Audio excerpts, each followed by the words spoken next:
Welcome, everyone. This is your friend, the DN What If, here with another exciting fanfiction. Today, we're diving into the story of What If Deku Rebuilt the World with His Own Hands? If you enjoy this video, don't forget to hit that like button and subscribe for more fanfiction content just like this. Now, let's get started with the fanfic. I want to believe that there's more. That we could be more. Hell, we could be heroes. Midoriya Izuku wants to be a hero. Anyone can tell you that. It's all he ever talks about. You're quirkless. Midoriya Izuku wants to be a hero. He keeps countless journals on heroes, writing down their quirks and the specifics of it. It has always been a belief of Kaken's that heroes with more powerful quirks are more likely to be successful. Which is, Izuku has to admit, true. But he knows a lot of heroes who has saved countless people with a quirk that isn't quite flashy nor suited for hero work. He has seen lesser-known heroes, has even searched up on the dark web info on underground heroes whose quirk makes them practically quirkless in combat. I'm so sorry, Izuku. But why are you sorry? You didn't do anything wrong. It's not your fault. Why are you crying? I'm so sorry. Midoriya Izuku wants to be a hero. Even when his doctor looks at him with pity. Even when his mom cries, blaming herself. Even when she doesn't think to encourage, doesn't tell him he can become a hero. Even when Kaken knocks his hand away and screams at him, even when the ridicules and insults bury themselves deep under his skin and make a home for themselves. Even when his very own father turned his back on him and left them all alone. Even when the whole FING world has given up on him. Midoriya Izuku wants to be a hero. Izuku's short legs don't carry him fast enough as he dashes down the streets, on the verge of being late for school. It's not that he had woken up late, no, he got up at the exact same time he always did, got dressed in record time, ate breakfast leisurely with his mom, and left home on time sharp. Earlier, he had passed a kid who dropped her pocket money she was going to save up down the drains on the streets, so Izuku manages to pull the gratings out and climbed in to grab the soaked piece of paper for her. So now he's running to school late with his shoes soaked in dirty water. He slows down at the crossing, a junction with 3 roads that usually is more crowded later on in the evening when everyone is going out for the Friday night. An old lady pushes her cart of takoyaki, though it seems to be stuck, unable to get out of the crossing and up onto the pavement. Without any hesitation, Izuku throws all thoughts of going to school on time out of his head and head over to her. "Good morning, Auntie." He calls out to her, already yanking the front of her cart onto the pavement. He adds, to be polite, "Can I help?" Without waiting for an answer, he moves around to the other side, pushing the cart and lifting it with all his 5-year-old strength onto the pavement when the wheels hit the elevated path. He bows to the old lady and runs off in the direction of preschool. "Have a good day, Auntie." Izuku calls back. As Izuku dashes around the corner, the woman sighs, shaking her head fondly, hard to find kids like him these days. Izuku ignores the squish, squash, squish of his shoes. His breathing comes hard and uneven as he forgets to fit his small, weak body with oxygen. When he finally reaches the nursery, he puffs up his chest and walks inside. He sneaks over to a corner, unnoticed by the other children playing in their small classroom. His hero analysis journal is taken out and placed onto his lap, scribbling away on theories and such. He doesn't know how long has passed when he hears the pitter-patter of rain on the glass doors. "Hey, Deku." Izuku doesn't flinch. He doesn't react negatively. He looks up and smiles. He isn't going to give that bully the satisfaction. "Hi, Kaken."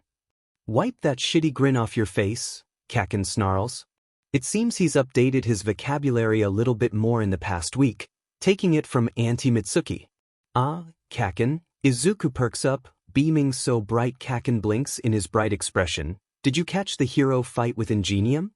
Kaken looks at Izuku for a moment before huffing and turning away. Izuku guesses it's his lack of reaction to Kaken's very obviously hostile tone, as the boy is used to getting all the weaker kids to cower before him without even lifting a finger. It's a classic case of a child's quirk being so much better than the people around them that they grow an overinflated ego, so much so that when they're convinced they can be a hero, they fail with no understanding as to why. Usually, the shock of not always being the best sends them into a NET mode, and if not handled correctly, will hurt their future as it would be too late to change the beliefs they grew up with.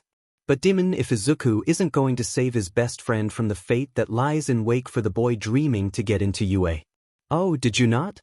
Izuku questions, to which Kaken snaps back bitingly. Of course I did. Who did you think I am, shitty Deku? Ah. Izuku smiles serenely, as expected of Kaken. I think keeping up with all the latest news on villains and heroes is what would make a top hero later on. Demonstrate. But Ingenium was so cool, right? Apprehending the villain all alone. Kaken turns and stalks away, leaving Izuku hanging. He looks down at the page he was writing on, tapping his pencil to the dirty paper covered in smudges of graphite that stuck to the side of his hands. He had left off on an extensive analysis of Ingenium's abilities and what the limits of it were. By now, after almost 3 years since the hero's debut, he managed to find a list of limits to the hero's engines, how long he can use them for on an extended PRD of time, and how fast the engine can take before overheating per second. Though he's also got a good grip on Ingenium's moral compass, how far his justice goes whilst observing how he deals with hostage situations. The villain was weak, that's all.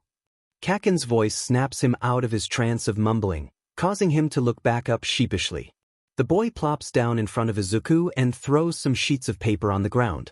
But if he used his head, his quirk could be extremely useful. Izuku reasons. Yeah, well, it's not like he can teleport that far. Kaken's voice doesn't lose its intensity even when he looks down at his hands and starts balling the paper up.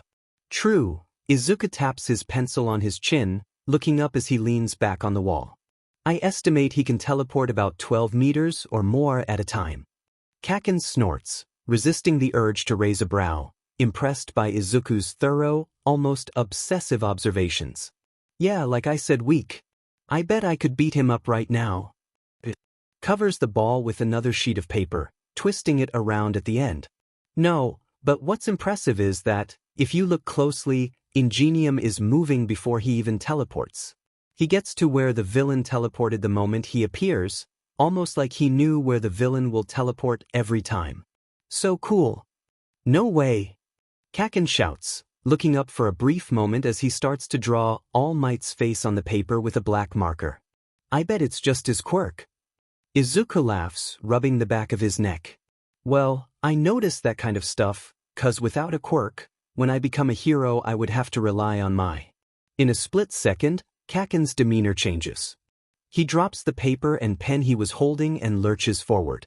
Izuku winces, a gentle cry leaving his lips as smoking palms burn a brand into bare skin. You still haven't given up yet, useless FNG Deku?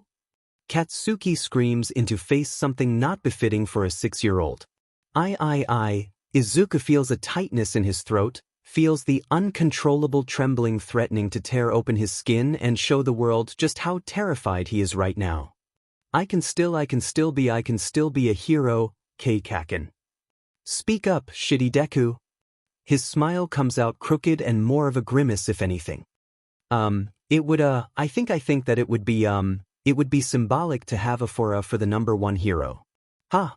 To have the first quirkless hero as his sidekick. You know. T-sich, Kaken drops Izuku from the tight position he was being held in, falling into a slouch that seems even more intimidating than him standing at his full height of 3 feet and 9 inches. He turns and walks away, but not before grabbing his Teru Terabozu. Izuku looks down and sees the extra paper Kaken brought for him scattered on the floor. Izuku pauses before the messy, handwritten poster on the telephone pole. On it is a crayon drawing of what looks to be a brown-spotted drawing of a dinosaur, coupled with what seems to be a red collar with the kanji for dog on it. Below are more letters, saying, last seen near Dagoba Beach, if found please return to Hana, though he just barely makes it out. In the corner of the paper, in much neater handwriting, is a number and name. Izuku jots in down in the back of his hero notebook, which is filled with similar information. After peering into a ramen place for a quick look at the clock at its back wall, Izuku decides he doesn't need to be home till late and his mom will probably assume that he's at the playground with the other kids. He runs as fast as his tiny waddling legs can carry him, off in the direction of Dagoba Beach. He knows he should probably tell someone, but he has to finish this before dark. The sun is still high in the sky when he reaches the waterside. It's a mess, the trash-filled beach. But Izuku's mind focuses on his thought that a dog could only have so many places to hide. Inu! Izuku shouts as he pads down to the first pile of rubbish. He climbs onto a broken washing machine, grabbing onto a ledge of metal when his foot slips on the creaking door of it. He assumes the dog is literally called Dog as the caller stated. Inu! He jumps onto the roof of a half-buried car, stumbling forward but catching himself before he falls into a faceful of broken clothes hangers. He kneels down on the rusted roof, wrapping his fingers over the window frame without the actual window of the car in it. Holding tight, he lowers his head so that he's peering into the car upside down. Inu! Nope. Izuku yelps and loses balance, falling forward face-first into the sand. He manages to not break a neck doing that and groans. He pulls himself up, dusting the sand from his clothes and pulling his backpack onto his back again. Luckily nothing's fallen out when he flipped on his back. Izuku walks forward and crouches before the rusty car, studying its inside. A boy is lying in the back seat, his legs crossed and his eyes staring at Izuku amusedly. He doesn't seem to need a cushion to rest his head on the metal door on the other side of the car, instead propping himself up with a pair of huge, deep red wings. Hi, Izuku says, unafraid of the stranger who only looks to be about 6, maybe 7 years older than him. What are you doing in there, Oniai-sen? The boy hums. I could say the same for you, Squirt. I'm doing hero work. Izuku replies, unhesitant as he pokes a thumb into his chest. The boy relaxes back into his wings. Izuku can't help but feel this spot is a bit dangerous, considering he could get stuck in the windows as the door is trapped by the huge mass of sand half burying it, even spilling some into the interior of the car itself. Izuku remembers why he's here. Have you seen a dog with brown spots around here? Red collar with the word dog on it? Responds to Inu, probably. Oniai-sen seems to contemplate something for a moment before he kicks his foot out, causing the passenger's seat to bounce. There is a high-pitched noise and a blur of white and brown darts out from the front of the car onto Oniai-sen's lap. A dog with a red collar bounds around, seemingly excited for no reason. Inu! The dog responds and tackles Izuku, pushing him onto his back as it licks his face furiously. Izuku looks at the collar and below the kanji inscribed on it is a number, the very same one on the poster. He smiles, but it falls in a moment. Why didn't you return him to the owner? Izuku asks the Oniai-san. He frowns at the older boy's nonchalant expression. Well, it's too much hassle, he says, shrugging and not meeting Izuku's eyes. A hero would help anyone no matter the hassle. Izuku shouts. Whatever. Oniai-san's face contorts into an irritated one, as if someone woke him from a nap. I don't want to be a hero either way. Too much work. Izuku crosses his arm and huffs, letting go of Inu, the small dog yapping rapidly as it runs around in circles. You say that. Izuku pulls up his best impression of Auntie Mitsuki giving a lecture to a misbehaving kaken. But if people like you actually help instead of lazing around, then there wouldn't be that much work for heroes to do. Oniai-sen puffs out a breath of laughter, bemused by where Izuku's train of thought arrives at. He replies, well, Squirt, just one person isn't going to make a difference. Of course not. Izuku deflates. If someone like All Might can't even make a difference alone, then what use would a useless, quirkless kid be to the world? All he's doing is existing, and occasionally helping people. Under the pretense of actually achieving his goal of becoming a hero, impossible as it may be. He's just a waste of space. Really, one day when he faces his maker, he will have to dig up the little acts of everyday heroism that will undoubtedly not count for much when he has to justify if the maker made the right choice in allowing Izuku to exist at all. Okay, alright. Oniai-sen tries to wave away the heavy pressure on his chest, a guilt with no source nor reason. I'll help. Immediately the atmosphere around them brightens up and Oniai-sen blinks away the spots in his eyes from the sudden ray of light that originated from Izuku's brilliant smile. Great! Izuku beams. We'll return the dog. Oniai-sen sighs, exasperated. He fishes a phone, Endeavor-themed, out of his hoodie, also Endeavor-themed, and beckons for the dog to come over. He types in the number on the collar and presses to call out. Izuku crouches before the dog, his hand hovering, dipping close enough for the dog to yap at him before he pulls his hand up higher. It teases Inu, the tiny dog going on its hind legs and nipping at his hand. Izuku keeps an ear on the voices next to him, one belonging to Oniai-san and one a muffled voice distorted by the speaker, just as he scratches Inu's belly and the dog rolls over. Once the receiver clicks, Izuku turns to look at the Oniai-san. Ah, he beckons the younger boy over. I'll write you the address, I've already got it memorized, I'll write you the address and… Izuku pps his head to the side, studying the Oniai-san. No. Oniai-san pauses, his face frozen. What? You're taking me to their house. Izuku smiles a sickeningly sweet smile. No, Oniai-san retorts, I don't have to. But you will, Izuku ends it, picking up the dog. Despite its small stature, its weight almost crushes Izuku as he tries to balance it on his hip before he lets go, the dog slipping on the sand and getting right back up into the giddy bouncing. He looks over to where Oniai-san stands up, taking note of the uncontrollable bounding of his leg, the same way he was doing when he was in the car. Izuku plants his tiny fists on his hips and demands, lead the way, Oniai-san. Oniai-san makes a pained face, his grimace lasting a second before he exhales softly. A smile is pulled up onto his lips and he picks the dog up, carrying it under his arms. Then, without warning, he grabs Izuku around the waist and hoists him up. Izuku cries out in surprise, feeling something soft supporting his arms and balancing him as Oniai-san slung him over his shoulders. Please keep your arms and legs inside the ride, squealing. Izuku covers his mouth as Oniai-san's wings lift and flap once, immediately pushing them into the sky. The ground pulls away from where Izuku stares at it over Oniai-san's shoulders.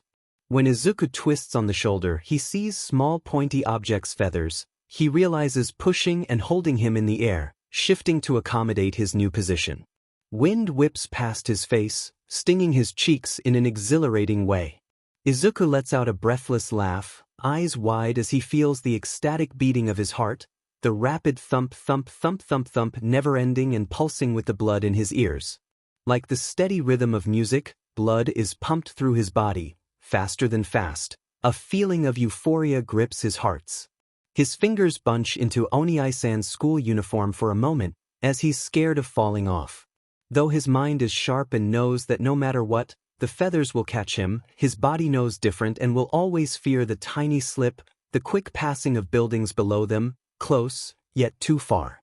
But the fear is welcome. It's what pumps blood through his veins, what carries the chemical through his body, something Izuku would later come to know as C9H13NO3, and later, adrenaline. Both Oniai-san and Izuku let out a soft sound as they touched down on a lawn. Izuku shivers, not realizing that his hands were not holding on to anything for a minute or two already in the 5-minute flight. The feathers compromise around him and let him slide down onto the grass with a quiet oomph. His legs wobble, weaker than he expected, and the pair gives out from underneath him. Unbeknownst to Izuku, the Oniai-san watches him uneasily as the dog slips from his hold and ran up to the house, ducking into the pet door. The younger boy laughs breathlessly as he walks to ring the doorbell, and Oniai-san wavers in his decision to join Izuku. When Izuku looked at him so readily and spoke to him with such conviction, chills ran down his spine at the absolute intensity of his stare, whether Izuku knew or not. This isn't the first heart he's moved. Nor will this be the last. After all, this is a story of a boy with a fire in his gaze that could warm the coldest of hearts and sometimes even burn them. This is the story of a boy who could be an angel yet could readily be the very devil himself. This is the story of a fall from grace and the battle to rise again. The Oniai-san sighs. Have you ever stopped to think about how their families feel? I thought so hard about it. I went crazy. The music of summer drones on around him. Izuku balances precariously between the two thin branches. When he tested it earlier, he was sure he would fall through if he ever placed his full weight on the frail stick. So when he climbed the tree, he was careful to never shift his whole weight into one spot as he positioned himself on the complicated network of branches reaching out of the tree. Now, he is leaned forward with his forearms pressed neatly against the prickly bark of the trunk, his foot perched as far away from each other and his hands as possible. This way, Izuku guesses through pure logic, it should spread his mass out a bit more, though he can never be sure since he never learned it in school, since he's 6, and merely speculated through observation. And it seems that he guessed correctly.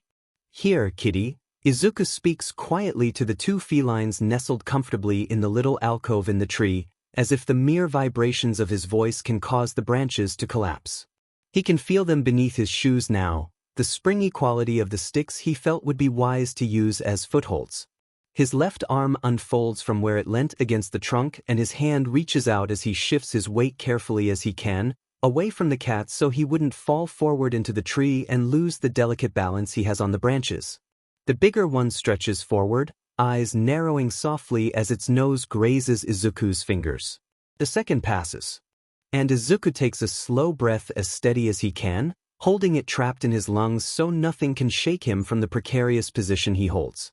Finally, after a suspended moment, the cat starts to climb into Izuku's small hands and he shifts against the trunk to accommodate for the extra weight.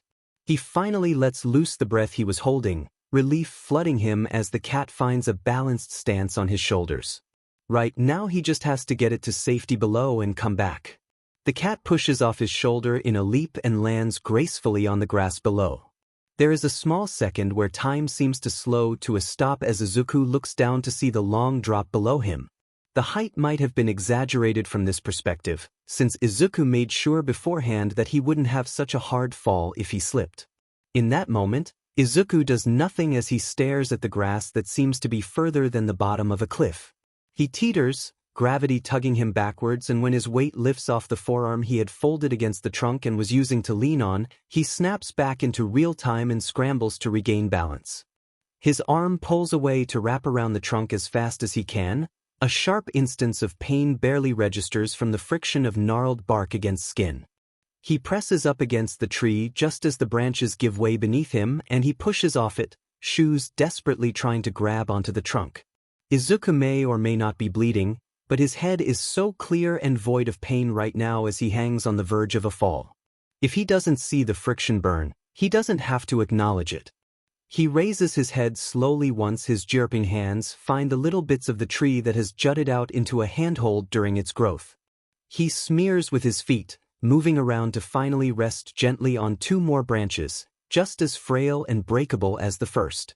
If he smeared any longer, he wouldn't have been able to hold his weight up with his spindly arms and small body. It takes a while longer than the first time since he is now breathing quickly, his heartbeat audible in his ears, but he manages to find the perfect position to reach out for the second, smaller cat.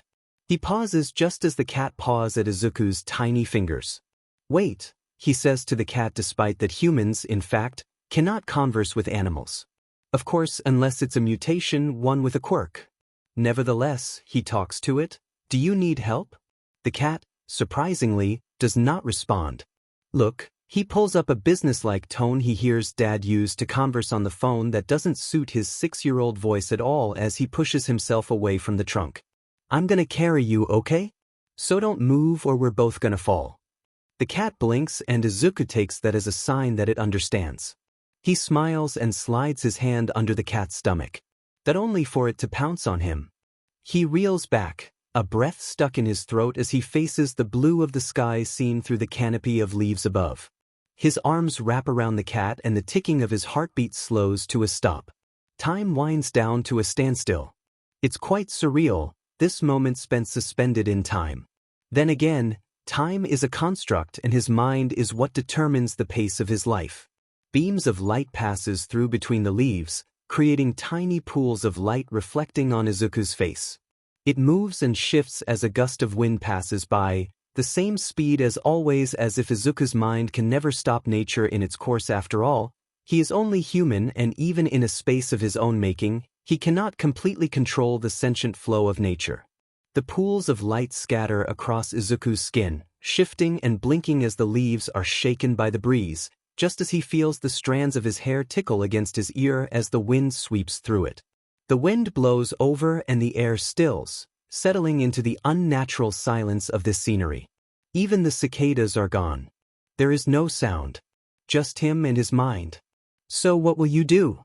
He asks himself. He's seen the movies, seen the stunt doubles fall from heights larger than this one. They always seem to fall on their feet with their knees bent, then they crumble into a roll to break their fall. Maybe it's to shift all that momentum forward. Of course, Izuku is a 6-year-old with an advanced vocabulary, but that word is still foreign to him. He knows the concept of it though, through experience and observation. When you move fast, he notices, you can never really stop. It's the same as whoever Kaken pushes him. If it's against something that will stop him, it hurts considerably worse than if Kaken just pushes him into empty space. He thinks rolling is to dissipate whatever force is bringing him down to the ground, to push it forward so it will naturally go away instead of being stopped forcefully on a solid. After all, your bones can only take so much pressure. Later on, Izuku would learn about kinetic energy, shock absorption, and energy transfer. But now, he would have to settle for less eloquent explanations. Wait, no, focus. With the way he is now, no reflexes would be able to get him upright enough to pull off a roll to break his fall. Maybe if he lands on his side, no way. He's seen Tsubasa fall after he got his quirk, landing painfully on his right arm. He still clearly remembers it. The audio memory echoes through the forest, a loud and crisp snap. He remembers crying and a purple bruise jutting out below the boy's neck, what he would soon learn to be the telltale sign of a broken collarbone. He involuntarily shivers and files the image away, a mental note never to fall on his shoulder where the impact would go further than he'd think. In the direction he's falling, he should be able to just fall on his back. If he just relaxes, if he doesn't allow his body to be compact, he should be able to lessen the pressure his bones would take when he hits the ground, or, if he falls on his feet and launch himself backwards, that should disperse the force as well. Tick. Izuku takes a deep breath as gravity wraps itself around him, an anchor to make him sink and stay on the forest floor. Tick, tick. The sudden roar of blood in his ears clears his head immediately of all thoughts. Tick, tick, tick. Tick, tick. The telltale beating of his heart resumes at its original pace. The deafening warning of wind rushes past his ears and whips his hair around as Izuku falls from his mind palace and from the tree, the sense and concept of time returning, setting Izuku's world into motion once again. There is a thud followed by nothing. The summer song of cicadas drones on, a constant reminder of the bright sun breaking through the canopy and painting the forest floor in splotches of light, of the unbearable heat the tourists leave behind every year once the snow seeps into the ground, never to be seen again. Lying in this bed of leaves, if Izuku was to scream along with the insects, no one would hear him this far past the creek that he usually plays at with Kaken. If his body broke upon impact, no one would find him until his mom comes looking for him or if Kaken ventures further into the forest. He opens his arms and the cat climbs out, stretching, unbothered. Its body shivers as it brushes past Izuku, purring lazily. When Izuku pushes off the ground with his sore and battered body, he reaches for the cat and the two immediately take off through the thicket of trees, darting in the direction of town. He sighs and stumbles against the tree trunk for a moment before pulling himself upright and grinning. Another job well done. Izuku picks up the yellow backpack he has leaning against the plants and carries on his way. After a few minutes of walking he reaches the streets, and after another few minutes of crying because of the scratches on his arm from the tree bark, he hears a noise. Now, noises aren't an uncommon occurrence, contrary to popular belief, but this noise does sound quite suspicious, especially when it's echoing from an alleyway closed off by a chain fence. He stands on the sidewalk for a beat or two as he contemplates his poor decisions. It doesn't take long to convince himself to go check out the source of the sound and hopefully help out. Izuku launches himself at the chain fence, grappling for purchase before he just falls back on his bottom, the chain-link fence rattling noisily. He huffs, frustrated before shrugging his backpack off and throwing as best he could over the fence. It doesn't go over the fence, a testament to Izuku's measly 6-year-old arm strength, but its strap does catch onto a bit of metal jutting out, probably to ensure the fence doesn't just bend over, Izuku guesses. He climbs after it, chubby fingers barely holding on to the thin holds, and he manages to reach the top and push his backpack over. He topples to the ground after it, realizing that the fence isn't that tall after all. His arms still hurt so much that tears haven't yet dried, but he isn't about to leave someone in trouble. Heroes don't do that. After all, the prospect of danger still hasn't quite registered yet this far in life. Well, it kind of did, but his dad had brought him down these streets before a year or two ago. Over there is where the rich live, Hisashi said, the two of them hand in hand, standing at a corner just 1 block away from the chain-link fence. The houses look so old, Izuku had remarked, staring at the traditional Japanese buildings. Hisashi smiled fondly down at his son. A lot of heroes with legacies live around there. So does that mean that no villains come around here? Izuku looked up at his father, eyes twinkling with awe. It's dangerous for villains around here, yes. Hisashi had stopped smiling when he said that, something akin to warning in his tone. Izuku ignored that and looked at the 2 kids with white hair and one with red running around the front, passing a temari between them. Izuku peers into the darkness and calls, "Are you okay?" Section. Todoroki Tuya wants to die. Has wanted to cease existence for as long as he can remember, and that was when his quirk first manifested. His flames burn the brightest of blue, a white hot that seared into his skin when he set the floor on fire. His legs burned, scarred over an ugly purple, but Tuya couldn't recall the phantom memory of the pain until not long ago.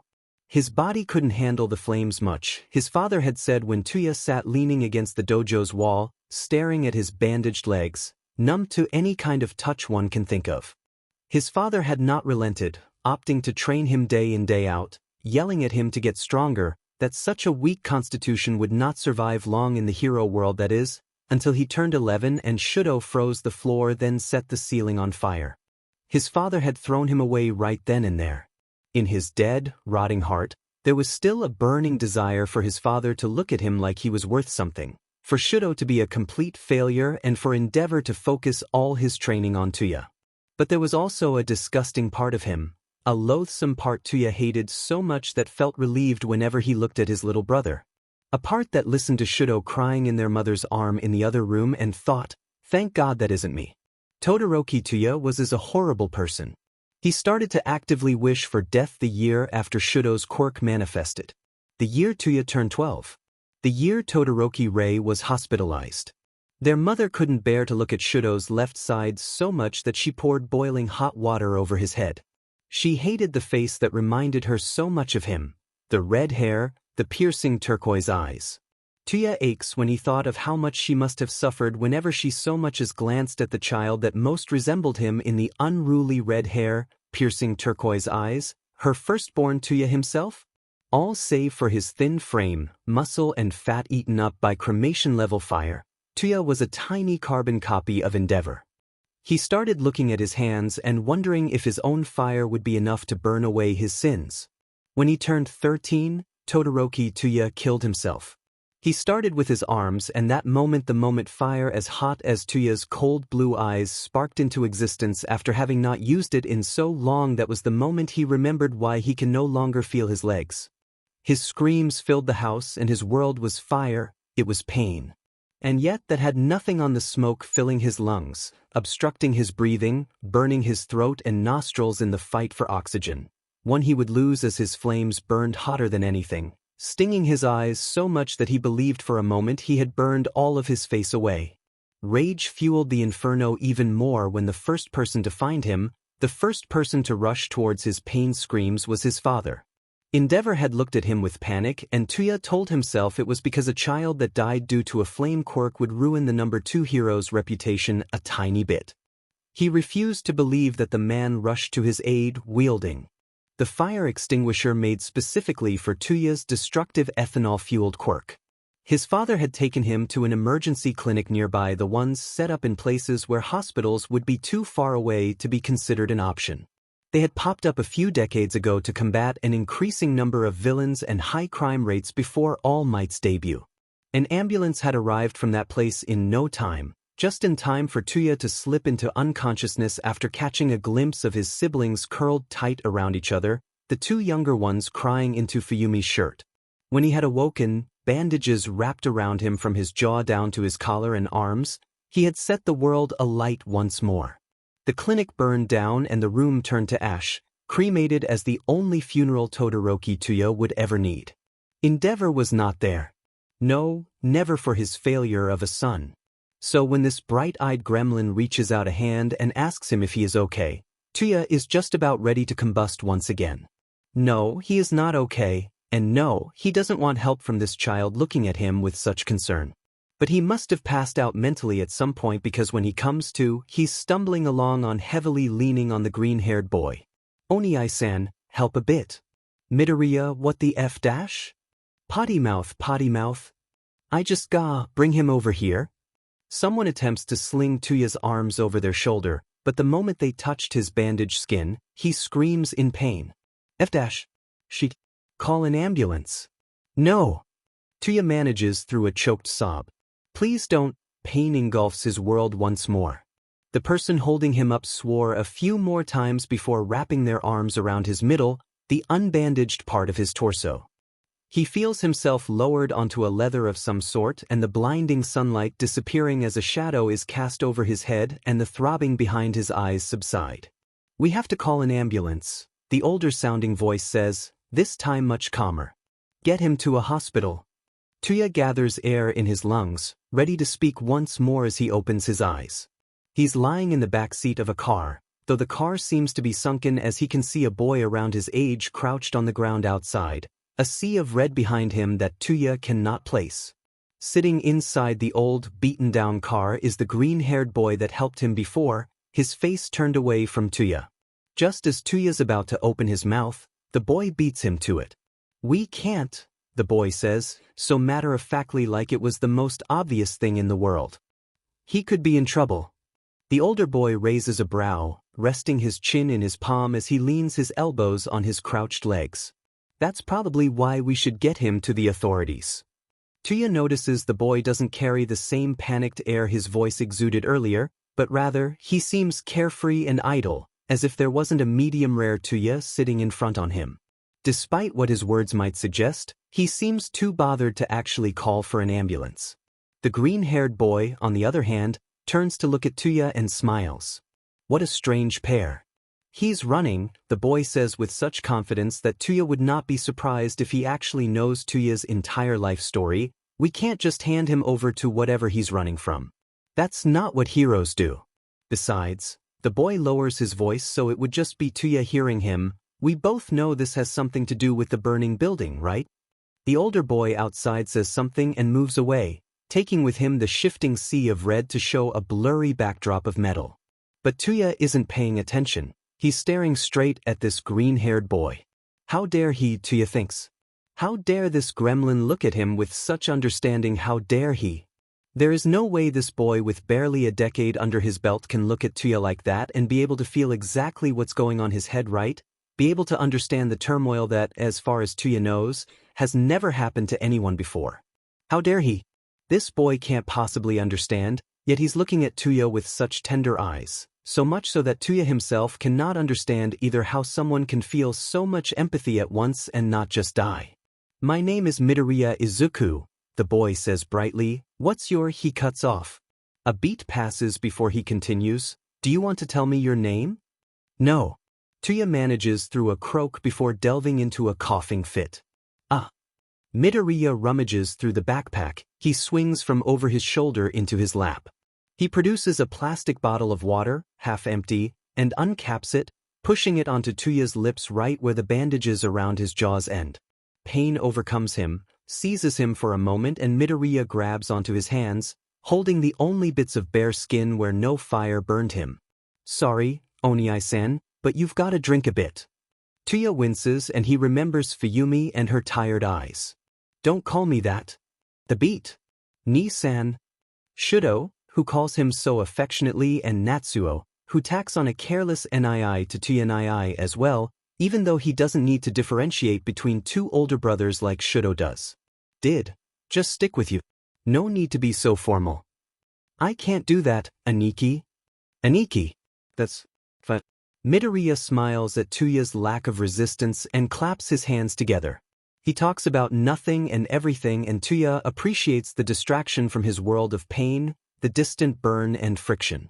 Soon though, Tuya slips into a realm beyond sleep and Midoriya quiets, hands still holding his. What a strange kid. Section. Shudo cries softly on the floor next to his bed. The screams had started during training, a harsher session from All Might returning to Japan for a bit, but they weren't his own screams. His father's focus had sharpened to zone into the source of the cry, unlike any time there were distractions in Shudo's training. Shudo didn't follow his father's thundering footsteps but curled into himself, hands desperately trying to block out the screams. Fuyumi had come in to grab his hand and drag him outside, Natsuo holding on to her other side. There was smoke coming from further in the house, rising into the sky from somewhere that he couldn't quite place. The house was on fire, he surmised. It should have been expected considering the amount of fire quirks in their household, but they should have been able to control it relatively well. They've all evacuated at least, and Endeavor is off being the number 2 hero. Where's Tuyanai? Should have voiced the sudden realization. The other two didn't meet his eye. Out of all their siblings, Tuya was the one Shudo knew best. Endeavor barely let him talk to Fuyumi or Natsuo for longer than the occasional times they were alone without him. They didn't eat together. They didn't play together. But Tuya he knew. Kind big brother Tuya snuck him sweets. Tiny sour drops or hard candy that can be consumed in seconds, ones he won't get caught eating. Sometimes, Tuya would sneak into his room at night and soothe his nightmares, would slide his head the same way his mother would and speak softly to him. You don't have to be a hero, you know? Shudo had always liked the quality of his brother's voice, a husky sound that had broke earlier that year. Shudo would sob into his shirt and never be able to say anything intelligible. But his brother would understand. Your life shouldn't be sad for you, Todoroki Shudo. And he would not say anything more. So when an ambulance, not a traditional kind he realizes, but the ones parked just barely visible inside the clinic near them, arrived and a smoking form was carted away, hooked up to emergency tubes, he cried. Fuyumi pulled his head to her chest, attempting to block his view of the thin frame that didn't fit. Endeavor went with them. Came back an hour later to check on the rest of his children, his shirt soaked through with sweat that wasn't there during the training session. He left a bit later when he got a call, wearing a distressed expression. Hours later he returned to them with grim news. So tonight, Shudo cries. He doesn't understand why this is happening to them, why Tuya was gone and why he was hurting. The door creaks open and Shudo freezes up, trying to wipe the tears away, to hide them. It's just me, Fuyumi says softly. Shudo looks up. It's strange to see her in his room. She moves to sit in front of him on the floor and pushes an object to sit between them. Shudo stares, and when there's no explanation he asks, "What's that?" "Onii Tuyanai's phone," she says. She pulls out her own and calls Tuya's number. When they wait and let the line go to voicemail, they hear it. "Hey, this is Todoroki Tuya. You've probably called the wrong number because I wouldn't have given you mine. Unless you're Yumi or Natsu or Shudo, then shoot." That voice, low and bored, sang his name. His brother's voice brought tears to his eyes once more. Because he missed it already. Because he realizes he'll never be able to hear his brother soothing him, patting his head down, not anymore. He will never sneak candy to him, a mischievous grin on his face as he raised a finger in the universal sign for quiet, a little secret between them. He will never tuck Shudo into bed and gently pat his bruised cheeks, a pained glint in his eyes. He will never shovel food onto Shudo's plate, trying to keep energy in his voice despite his exhausted state as he tells him he's a growing boy. Tears gone. Keep it, and when you get your own phone when you're older, call it every day. Just so he's with us again. What's going on here? The dark silhouette of Endeavor's form looms over them, plunging the two into his shadow as he stands blocking the only light from the hallway in the doorframe. Both of their hearts seize in their throat. Fuyumi freezes up and her breath shakes while Shudo instinctively curls into himself. She stands up just as Shudo tries to hide the phone under his shirt. "I'm sorry, Dad," she says, not meeting his eyes. Her fists shake where they're clenched around wrinkled skirt. "I'm just comforting Shudo. It's a stressful day." She stays between them like that for a moment, but a grunt from Endeavor has her running and squeezing through the doorway. Shudo is surprised Endeavor doesn't stop her. A moment of silence passes before Endeavor steps into the room and Shudo holds the phone so tight it might have broken. What did Fuyumi give you? So commanding his tone. Shudo wonders if he does it on purpose or not, and he concludes he's probably been like this since he can speak. It's it. Shudo mumbles. Speak up, boy. Endeavor does not raise his voice. It's Tiani's phone. She said if I call it, I can hear his voice again. Shudo, staring down at the ground, sees Endeavor tense up at the corner of his eye. He prepares to be hit, or for the phone to be wrenched away, a foregone conclusion almost. Don't just lie down and wait for me to take it. Shudo looks up in surprise. Endeavor's looking down, no flaming beard, no trace of fire. Only cold, hard eyes. If you want to keep the phone, you be prepared to defend it. This stance isn't going to stop anyone. Shudo's mouth is catching flies at this point. Endeavor scoffs. What kind of world would it be when the #1 hero is this weak he can't even protect a phone? And his father walks away. In the future, Todoroki Shudo will find out that his father, Todoroki Enji, continues to pay the phone bill for the old mobile even 10 years from now. But that is neither here nor there. Todoroki Tuya fades into just a memory of a sweltering summer day and an old mobile phone at the bottom of his drawers. For eternity, keep staying here, stay. You are my soulmate. Longer than 7 summers and cold winters. Longer than numerous promises and memories. The shoplifter makes a dash for it, but Izuku's been watching him for a while and pounces on him. He misses, but Izuku manages to catch on the thief's trousers, making him fall and all the things he's pocketed spilling forth from his barely closed backpack. What the F-kid? The thief looks back, surprised to find a 9-year-old clinging to his trousers. He tries to kick Izuku away, but the boy holds on tight, not about it let him go. He stops though when a pair of legs come to stop level with his face. He looks up sheepishly, plastering on a smile only to come face to face with the shopkeeper looking down at him, arms crossed and glancing pointedly at the unpaid objects spilling across the floor. A few minutes later, the thief, the shopkeeper, and Izuku, much to the former's protest, sits down in the back room together. Izuku fiddles with the wrapping of a lemon drop the shopkeeper offered him, twisting at the tough puzzle of actually opening the sweet. The thief stutters. Peel, just please don't call the police. I promise I'll never come back.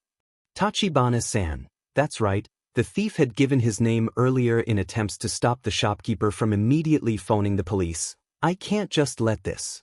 But you shoplifted in this place. If I don't show people there are consequences, they'll keep trying to do it. And I won't have good Izuku here to catch them all. No, I really, Tachibana reasoned, his words tripping all over the place. Shopkeeper-san, Izuku cuts the thief off, looking up, can't we just let it slide this once? That's an interesting phrase, he muses. He's heard it a few times, though not enough to make sense of it, but when put in this context, he's kind of figured what it meant now, much to his delight. Look, Izuku, the shopkeeper says, sighing, Tachibana-san here seems like a nice kid. Yeah, Izuku reasons, so you don't want him. Her. Tachibana spoke up after having stayed silent for a while. Her. She. The shopkeeper frowned at that, trying to catch a good look at Tachibana, who's refusing to meet either of their eyes. Izuku just gasps, putting a hand over his mouth in silent apology. Then he continues. So you don't want her to get in trouble with the authorities, right? Izuku tries the charming tone his father uses. She must have been in a bad place to resort to stealing, which I'm guessing is the lack of a job, bingo, Izuku thinks when he sees the flinch from the corner of his eye, and having a criminal record would worsen her chance of getting a new one, wouldn't it? This could potentially ruin her future, I'm sure you know, shopkeeper-san. After all, you look wise enough with your age, so I have no clue why you're hesitant to not call the police at all. He sounds just like his dad. Here, Izuku picks out a few of the products on the table he deems as necessary out of the pile of things Tachibana wanted to steal.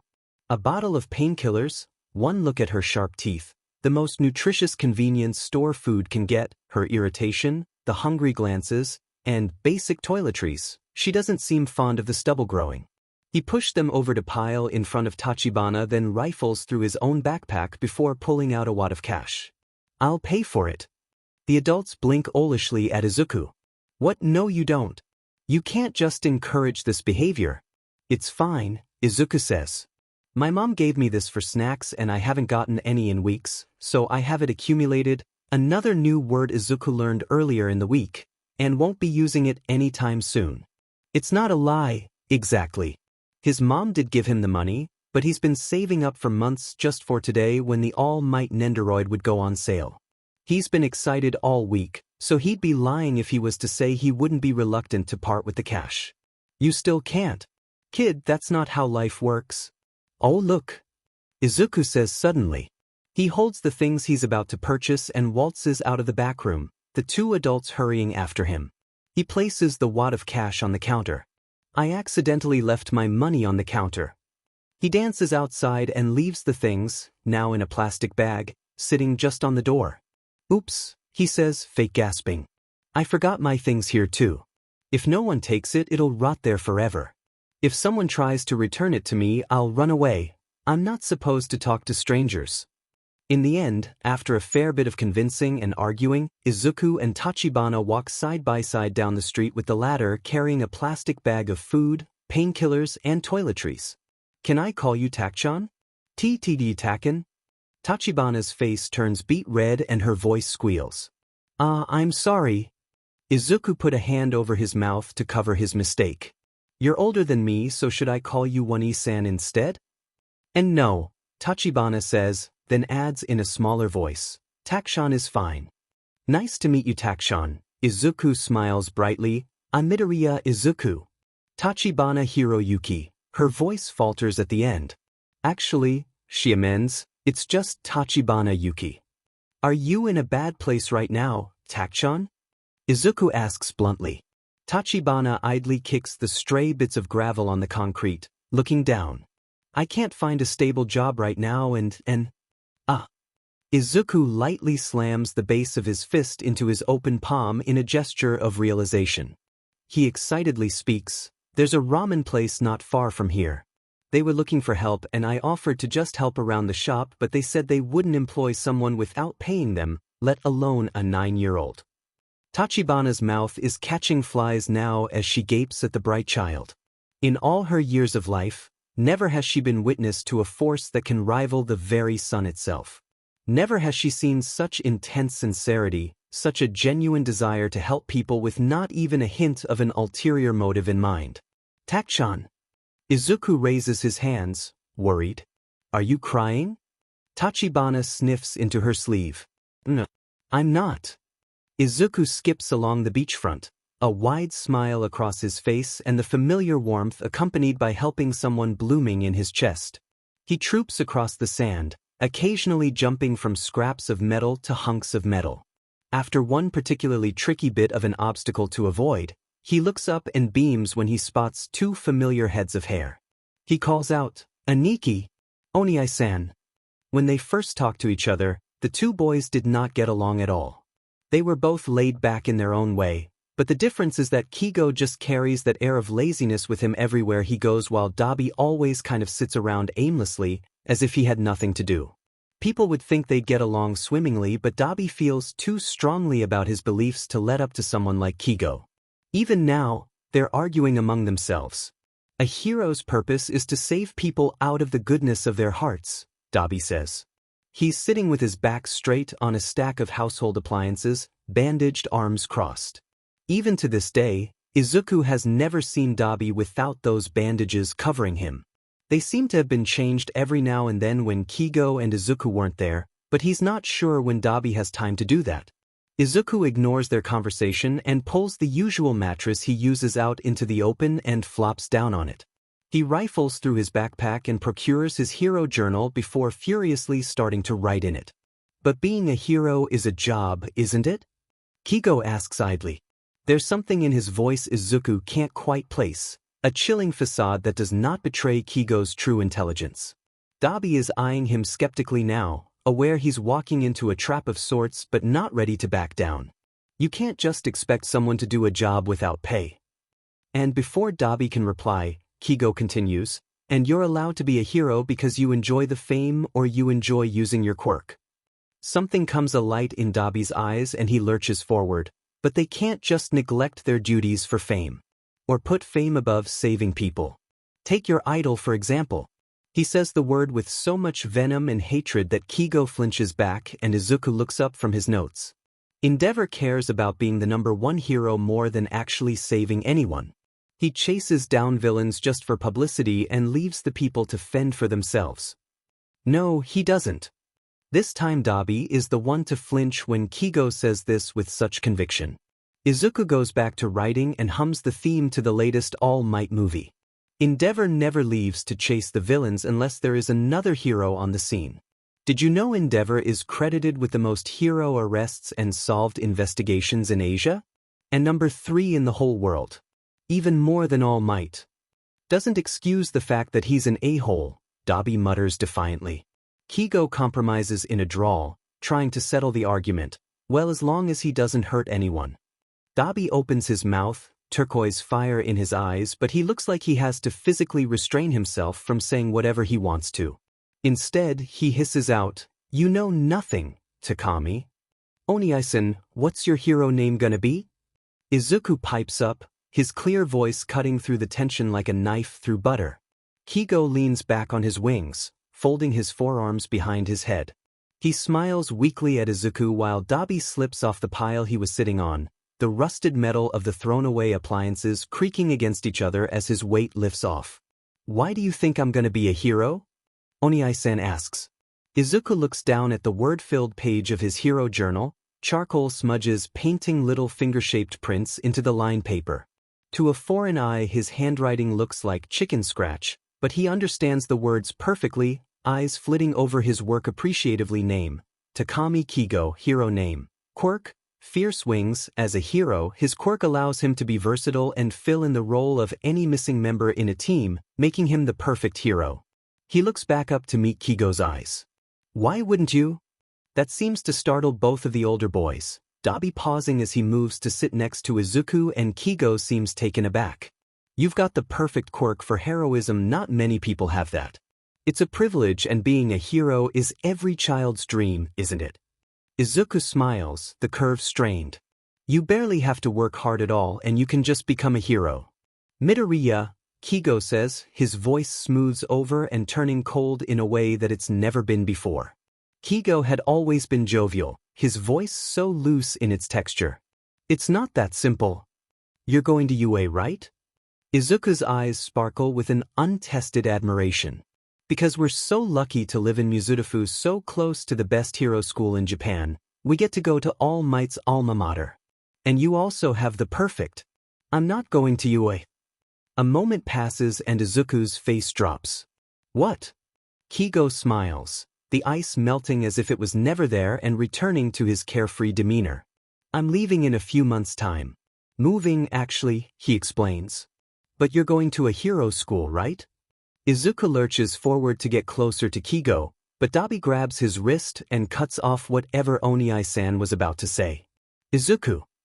Despite his volume, Izuku hears him. "What's this?" "What's what?"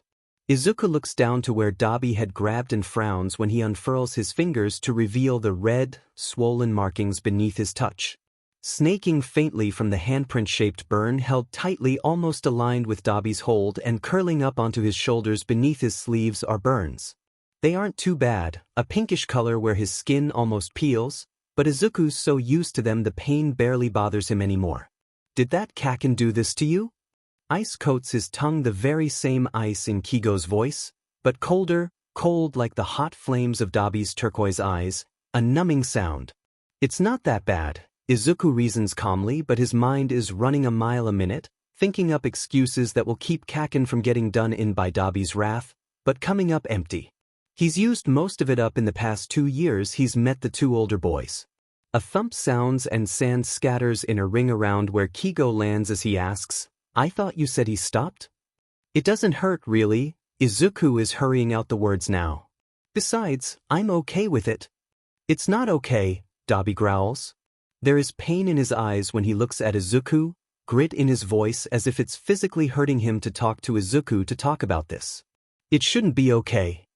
Midoriya, you have to tell someone," Kigo is adding on now. You shouldn't have to be okay with him hurting you. Dabi is raising his voice, anger bleeding through the hot ice of his words. This isn't normal, Izuku.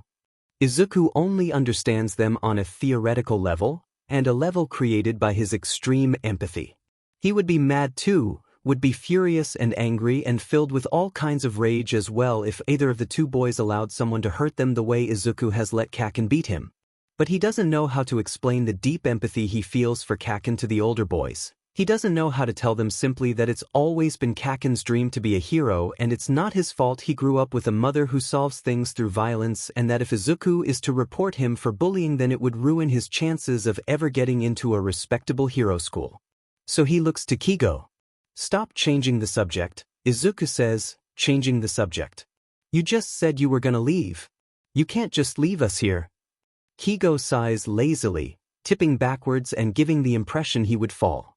Instead he floats to the ground, his wings controlled so that he won't have to put any effort into lying down.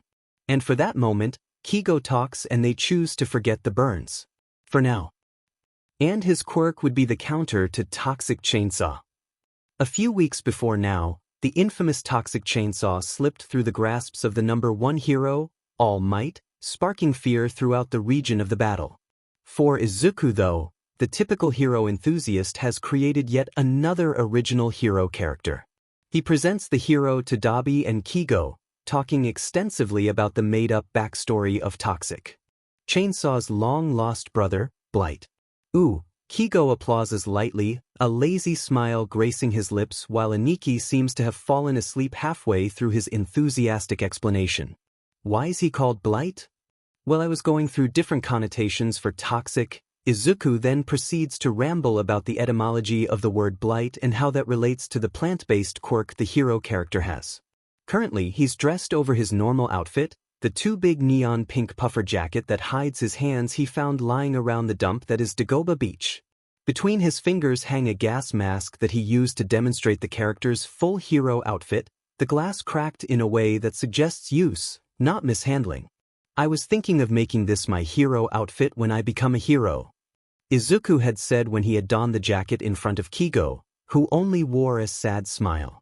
Since they met, he's gone through multiple phases like this: an all-might-based outfit, present mic-based outfit, and a gang orca-based outfit, cycling through heroes and holding on desperately to the notion that he could be a hero. Neither of the other boys said a thing about his inability to do so, and Izuku's starting to question whether they actually believe in him or not. When Izuku's finished, he pauses. Kigo looks the same, his face frozen in a smile, Dabi in the middle of yawn as he rubs at the eye bags he's been sporting for the past weeks. The world slows to a standstill and Izuku's back in his own head. He hasn't done this in a while, delving into his mind, thinking a million thoughts in the span of a second. He's almost a bit disappointed he's doing this for something so trivial. What's the time? There's a part of him, a part that thinks in a train running on a parallel track to his primary thoughts, and it's counting each second as it goes by as long as he's conscious, starting from the last clock he saw. There's always a few disruptancies, little disturbances that pull the train off track for a moment and derail the constant ticking. But no matter what time it actually is, he's definitely late. Ah! Izuku exclaims as the world lurches back into motion. I gotta go.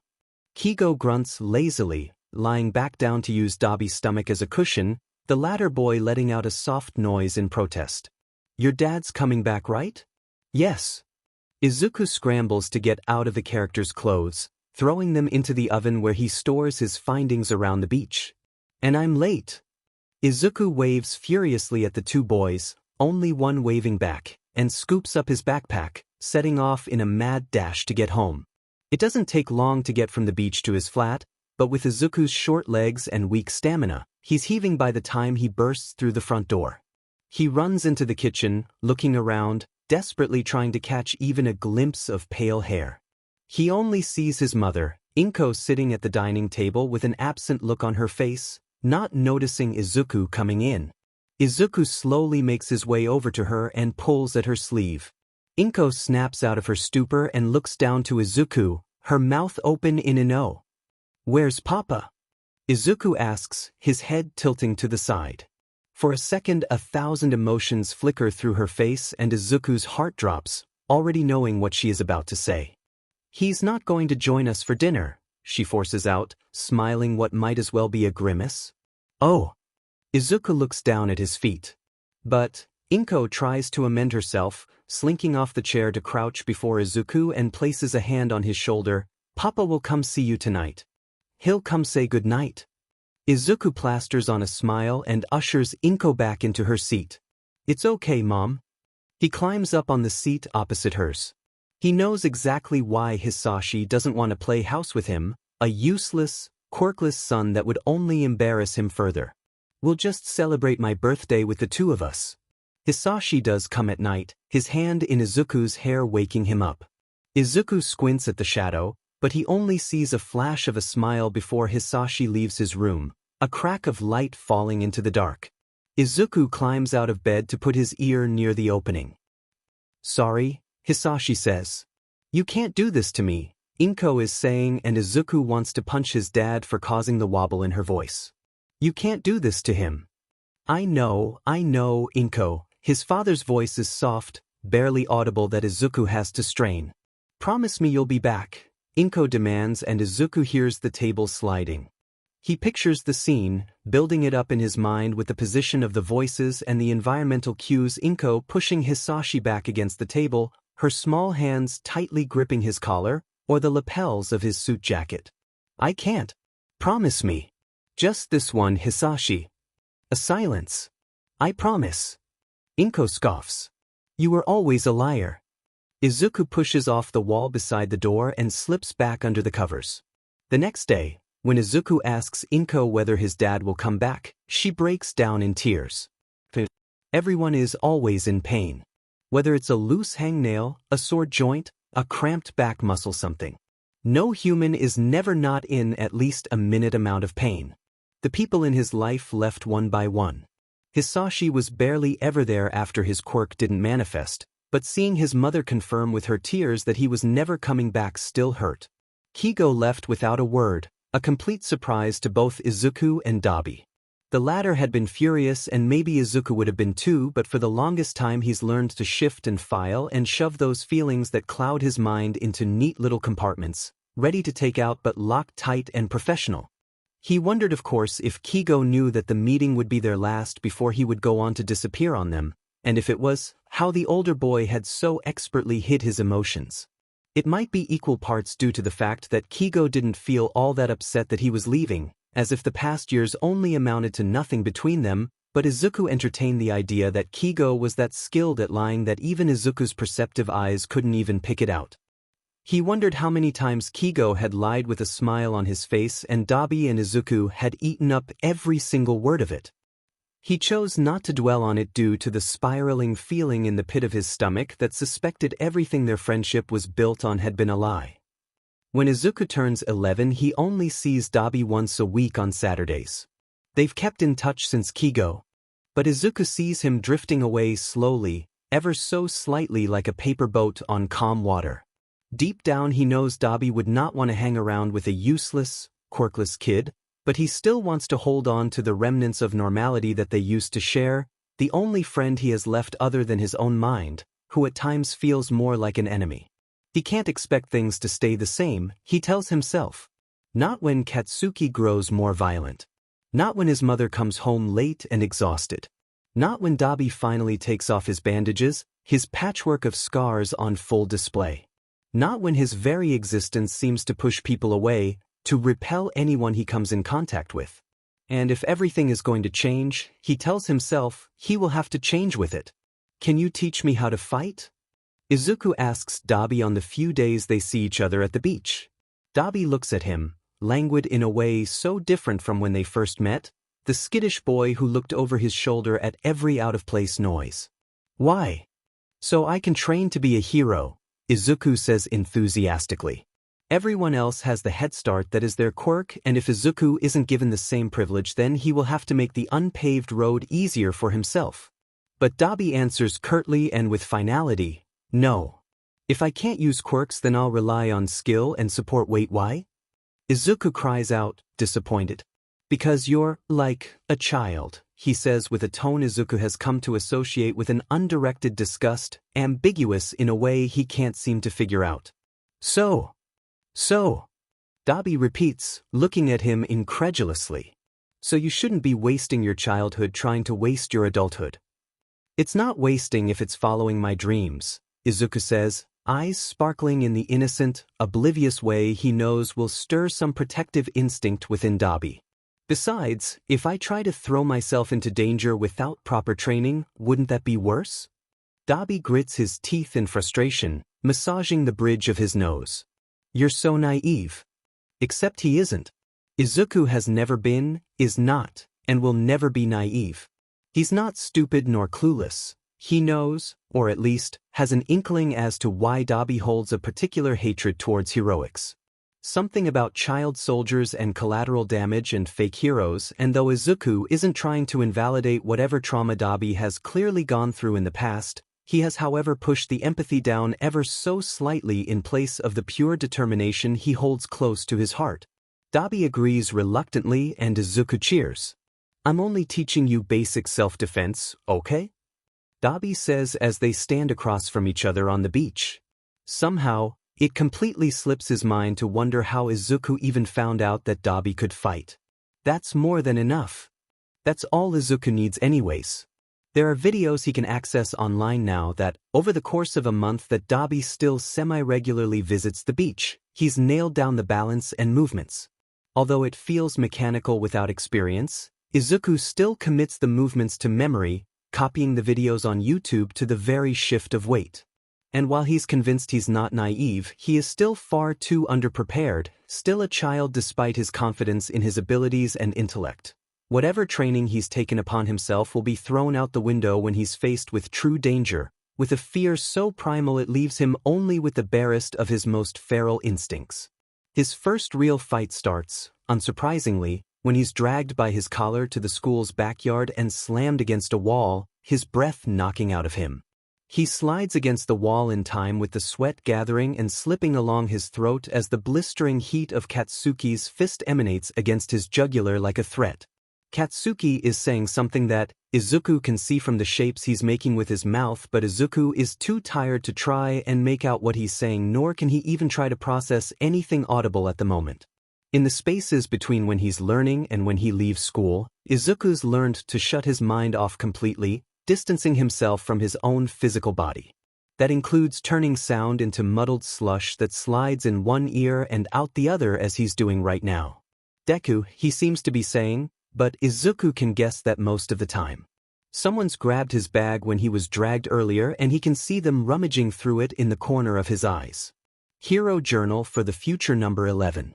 Izuku's eyes widen when the lackey brings the notebook out and the blurry world fades into crystal-sharp clarity around him. A dog barking in the small side streets far away, a rhythmic sound of basketballs against the gym floor, scraping shoes of the one lackey standing with nothing to do kicking at the ground, the bright blue sky flaring just enough that Izuku squints from the sudden focus, sweet nitroglycerin and undertones of smoke, dry taste of nothing turning his tongue to cotton, sweat-soaked uniform sticking to his back, scraped palms from bracing against the wall, throbbing head from when it knocked against the hard surface. Katsuki speaks. You're still doing this, you effendi nerd? Katsuki is younger than him, but Izuku's never heard someone swear so much and be so blatantly rude as the other boy has been. Katsuki grabs the notebook from the lackey's hands. Izuku's breath catches in his throat. So effing creepy, Katsuki scoffs, flicking through it carelessly. This isn't going to help you a bit if you're born quirkless and useless like you. The smell, that smell of sweet burning, coupled with his hands glowing up a molten red, Izuku knows better than anyone what he's going to do. He lurches forward out of one of the lackey's lax grip, both hands coming up to cross each other, one hand grabbing the book and the other holding Katsuki's hand away. Surprise colors his face and Izuku drops the notebook safely to the side immediately, eyes burning with an intensity that draws Katsuki's gaze to him. Only on him. Ignore the book. Don't think about the book. Don't look at it. Don't touch it. Die. Katsuki's hands, combusting with small explosions, come towards him in his deadly left hook. For a moment the world buffers and Dabi is standing in front of him. "You're weak, Izuku." Smoke trails from his fingers, a devastating arc straight towards him. "It's 'cause I'm small. I'll get stronger." The rage and indignation is morphed with that manic grin Katsuki sports at all times. "It's not always about strength, you know. But people in this society are going to be bigger than you. The person I trained with, he was substantially larger." Intimidating? Katsuki is not much bigger than him. He doesn't sport much of a hulking figure given that he's barely 11. But he is intimidating in a way Izuku knows in his very bones, and the incoming blow sends fear shooting through his blood, paralyzing him in cages of icy veins. Your defense will only be as strong as their attacks are. Use that. Izuku shifts his head to the side to dodge the fist, arms sliding up to lock Katsuki's arm and turn.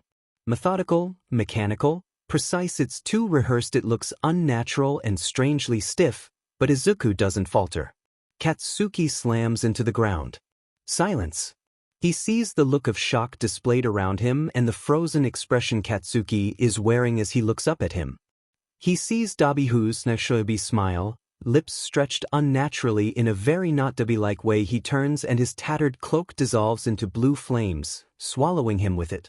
Izuku can't shake the feeling of wrongness as he stares at the empty space the phantom had occupied, his fingers that had grabbed Katsuki's wrist numbs, butter and ice creeping up his limbs.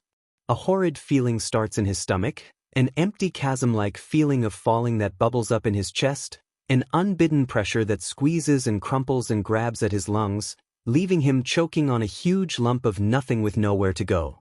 Kaken, he's sure, he says, but he could be imagining it, what with his tongue weighing like lead. He sees Katsuki move, but he's too paralyzed to take any action as blooming flowers of explosions burst against his face, causing him to stumble back in pain, burning, scorching, bleeding pain that sends him to his knees. He grabs at his face, a scream tearing out of his throat, recoiling from his own hands as if it burned him even more than Katsuki did. He mutters Katsuki's name again, a pathetic, whimpering, "Kaken." "What the F dash?" Katsuki screams, towering over his fallen form. "Just because you learn a few tricks you think you're better than me, Deku?" "No," Izuku wants to say, but he knows if he even utters a peep that Katsuki would sear and burn through his skin even more than he already did. Any retort or retaliation would be seen as an act undermining Katsuki's strength, any contradiction akin to challenging him. Katsuki picks him up by the collar and throws him one last time, his head knocking against the wall and a soft oomph escaping him. "Don't offend to touch me," the boy spits on him. Izuku averts his gaze. They leave. It might have been minutes or hours because when he picks himself back up, trudging over to the worn notebook he threw to safety, the sky is painted in orange. He picks it up, examining it, and sighs in relief when the only evidence of Katsuki's vandalism is just a small singe in the corner of the paper.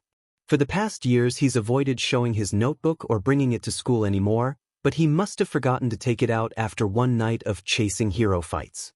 It's only a moment, a slight sting of the wind on his raw cheeks that flicks a switch in his mind, and suddenly all senses in his body come alive, tingling and sizzling, and he gasps. He just threw Bokugu Katsuki. He, quirkless, useless, weak Deku just grabbed Katsuki and brought him to the ground.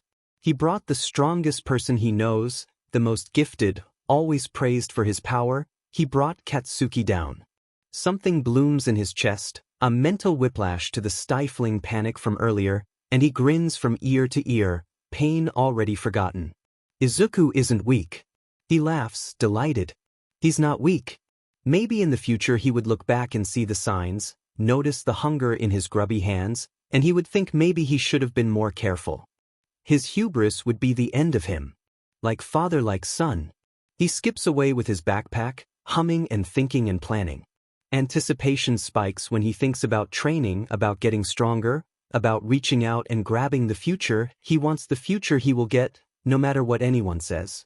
He stops at the beach, using Dabi's emergency stash of medical supplies to clean up the scrapes and the cooling burn, and heads straight home just as the sun sinks below the horizon. "Mama!" Izuku cries into the house. "Mama!" As he bounds into the living room, he slows to a stop when he spots Inko lying on the couch asleep by herself. He tiptoes over to her, looking over to the bowl of noodles probably cold on the table, then back at her. Inko stirs as Izuku plants a kiss on her cheek. "Mama," Izuku whispers, "I'm gonna be a hero." Inko's eyes flutter open and she blearily looks at him. He's half sure she's barely awake. "Izuku. My Izuku," she groans. "Mama? What happened to you?" Her hands come up to cup his face. "It's nothing, the lighting just makes it look worse than it actually is," he smiles. Her unfocused gaze searches his expression for something. "I'm sorry. I'm sorry, Izuku. I'm so sorry. It's not your fault, Mama. I'm a horrible mother." "No." Izuku grabs her hand, cutting her off. "You're the best mama anyone could have asked for. Please don't leave me," she whispers with no preemption, as if she's drifted into an entirely different conversation. "I won't." Izuku furrows his brow in confusion but holds her hand anyway, kneeling down so he's on eye level with her. "No, Mama, what are you talking about? I'm right here." "Please," she whimpers, tears welling in her half-closed eyes. "Not again." At those words, he schools his features. "Don't be. If you're a hero you won't come back." "I will, Mama. I'm not gonna die," Izuku reassures her with a smile that doesn't reach his eyes. Inko finally looks at him, finally with eyes focused, although obstructed by tears. A familiar watery smile greets him and Izuku can't help the lump in his throat. "You're all the same in the end." With that, she grumbles something unintelligible and turns over, hands detaching from Izuku's. Izuku gapes at her, wondering what those cryptic words could mean. What could the plural you mean? Is it him and Hisashi? But no, if it is she would say, both, instead of all. His mind runs again, hopping onto a train track to run the thoughts through his head. All she could mean children, referring to another conversation they had about how mature he is as a child. He has to be, after all, to avoid the hurt. He contemplates the words, the sudden, strange, and out-of-place interaction he just had. Izuku is a smart kid, but he also knows enough to write something like that off as sleep talk. He thinks of that time when he was 4, watching All Might climb over rubble with a dozen civilians on his back, his mom holding him with tears streaming down her eyes. She apologized over and over again as if some defect Izuku had was her fault in any way. Shifting and filing and shoving those sheets of experiences away into compartments of memory, Izuku plasters a grin on his face despite the fact that no one is awake to see it. "I'll be a hero, Mama," he assures her sleeping form. "And I'm not going to die. I promise." The next morning neither of them acknowledge the exchange they had. Izuku has a hunch that Inko doesn't even remember. He doesn't bring it up just in case anyways. Before Izuku leaves for school, Inko calls after him. "Izuku." He turns to her, the corner of his lips lifting on instinct. Inko studies his face from across the room for a moment before her expression melts into a heartfelt smile. "I'm making katsudon for dinner today," she tells him. Izuku's heart swells with love and affection for his mother and he nods furiously, excitement bubbling within him. He hasn't been having a good few months, save for the small sessions with Dabi where they mostly just mess around to the protests of Izuku who wanted his friend to teach him to fight seriously, and it feels like his life is just starting to look up for the first time in years. He beat Katsuki for the first time, his mom is reconnecting with him, and the sky just seems all the more brighter. It even seems Izuku is succeeding at avoiding his bullies at school as well. That is, until at the end of the day when they pull him aside, a mirror image from yesterday save for the fact that Izuku is actually reacting to them this time. "You're getting cocky today," Katsuki sneers. "I see you smiling the whole time in class. You're smug, aren't you?" Izuku shakes his head, eyes widening. "No. You think you're FING better than me because you pulled off a fluke? Huh. Kaken. You're still calling me that?" Katsuki screams in his face, spittle flying. "You're patronizing me." The other lackeys pipe up. "Yeah, Deku-kun, just because you get good grades doesn't mean you're above us. Especially with no quirk." They laugh. One of the girls steps forward with a disdained expression. "A quirkless freak like you shouldn't even be in this school." She opens a milk carton and pours it over Izuku's head. A boy with a nasally voice cackles, leaning into Izuku's space. I bet they're going to come and take you away to be cured. So you don't infect us. Katsuki's lackeys consist of 4 other people. Ohara-san, she's 14th in class, not keen on studying. Hangs out with delinquent girls in high school. She has mild control of the currents in her body. Izuku thinks of the applications of such a wonderful quirk, which could include numbing physical pain, but the girl would never be creative enough to think of or try anything like that. She has a weak right knee, which results in back pain, and Izuku already knows how to take advantage of that in a fight. Kageyama-kun, he's planning on transitioning later in the year, though he currently wears a binder. He's 5th in class, effortlessly smart, though Izuku knows his grades will drop if he doesn't start studying. He wants to warn the boy that when he's older his depression will kill him from the fall and disappointment of being a former gifted kid. If Izuku plays the long game, however, he can take advantage of that and psychologically lower his morale until he can't even bring himself to bully Izuku. He has a small illusion quirk, but Izuku just knows it has so much potential that will never be harnessed. Tsubasa-kun, one of Izuku's childhood friends. The boy skips school a lot, and there are rumors he's moving out next year to live with his grandfather in middle school. His quirk gives him beautiful leather wings that are oh so powerful. Izuku remembers when they were young trying to see how high the boy can fly, just as well as he remembers when he fell and broke his collarbone. If they ever get into a fight, that's where Izuku would aim, because not only would it make Tsubasa flinch back, it would definitely conjure up mild trauma from the accident. His brain had made plans before of how he would permanently impair those wings, but he had shut it down before the idea could blossom. Itami-kun, an ultimately boring character, but a vicious boy with a nasally voice. His nasally voice and reptile skin grazes wrongly against Izuku, but he tries not to discriminate against mutation quirks, considering the fact that he's quirkless himself.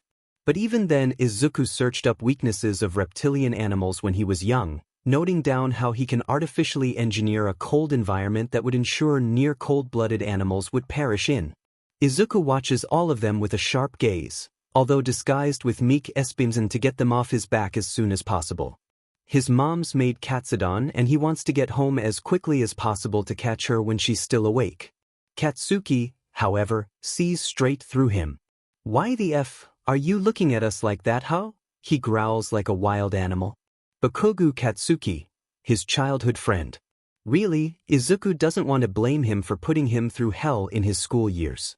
This is their last year of elementary school, and he knows it would be even worse in middle school when his ego grows, or when he realizes he's a big fish in a small pond. That's when Katsuki will come back to torment someone that's lower than him.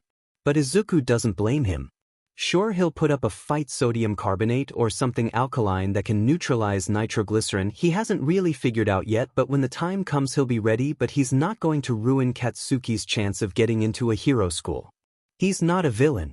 Hey, Deku, he asked you a question, Kageyama speaks, slapping him across the face. The boy looks at his hand and grimaces, disgusted at the milk that's spilled on it. I think he's gone deaf now.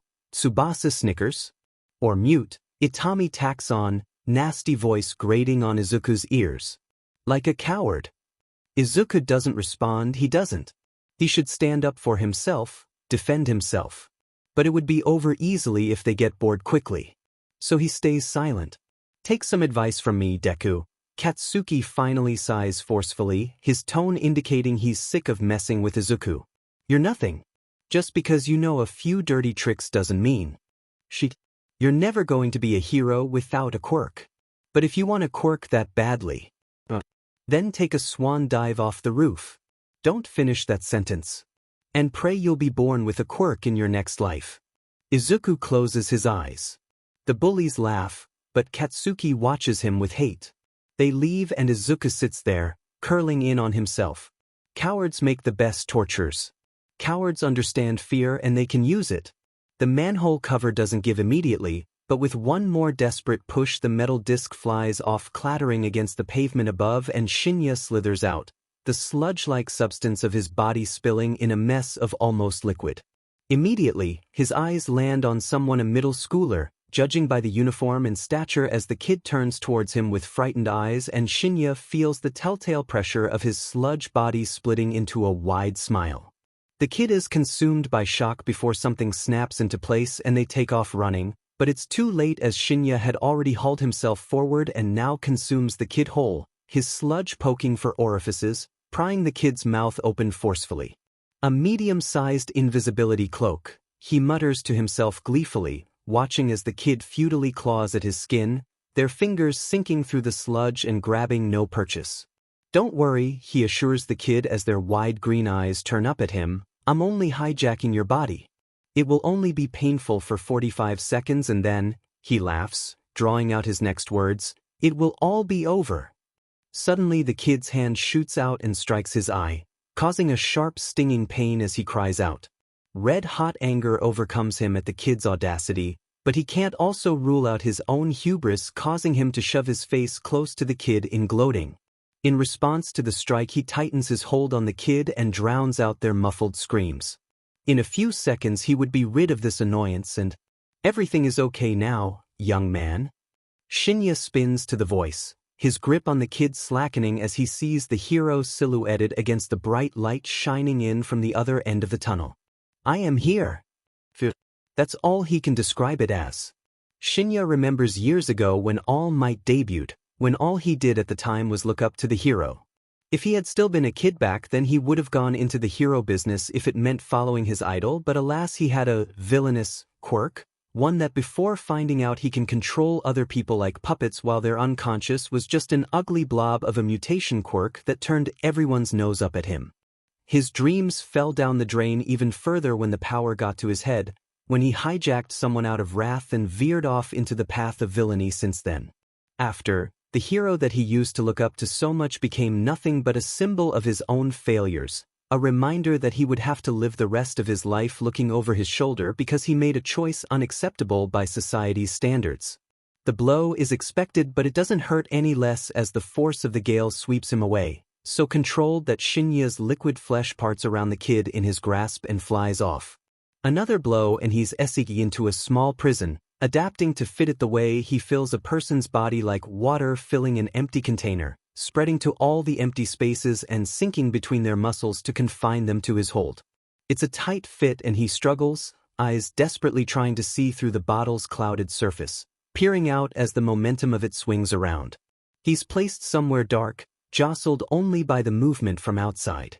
Minutes, or maybe hours pass before he's knocked against roughly and the sensation of falling pulls his stomach into his throat.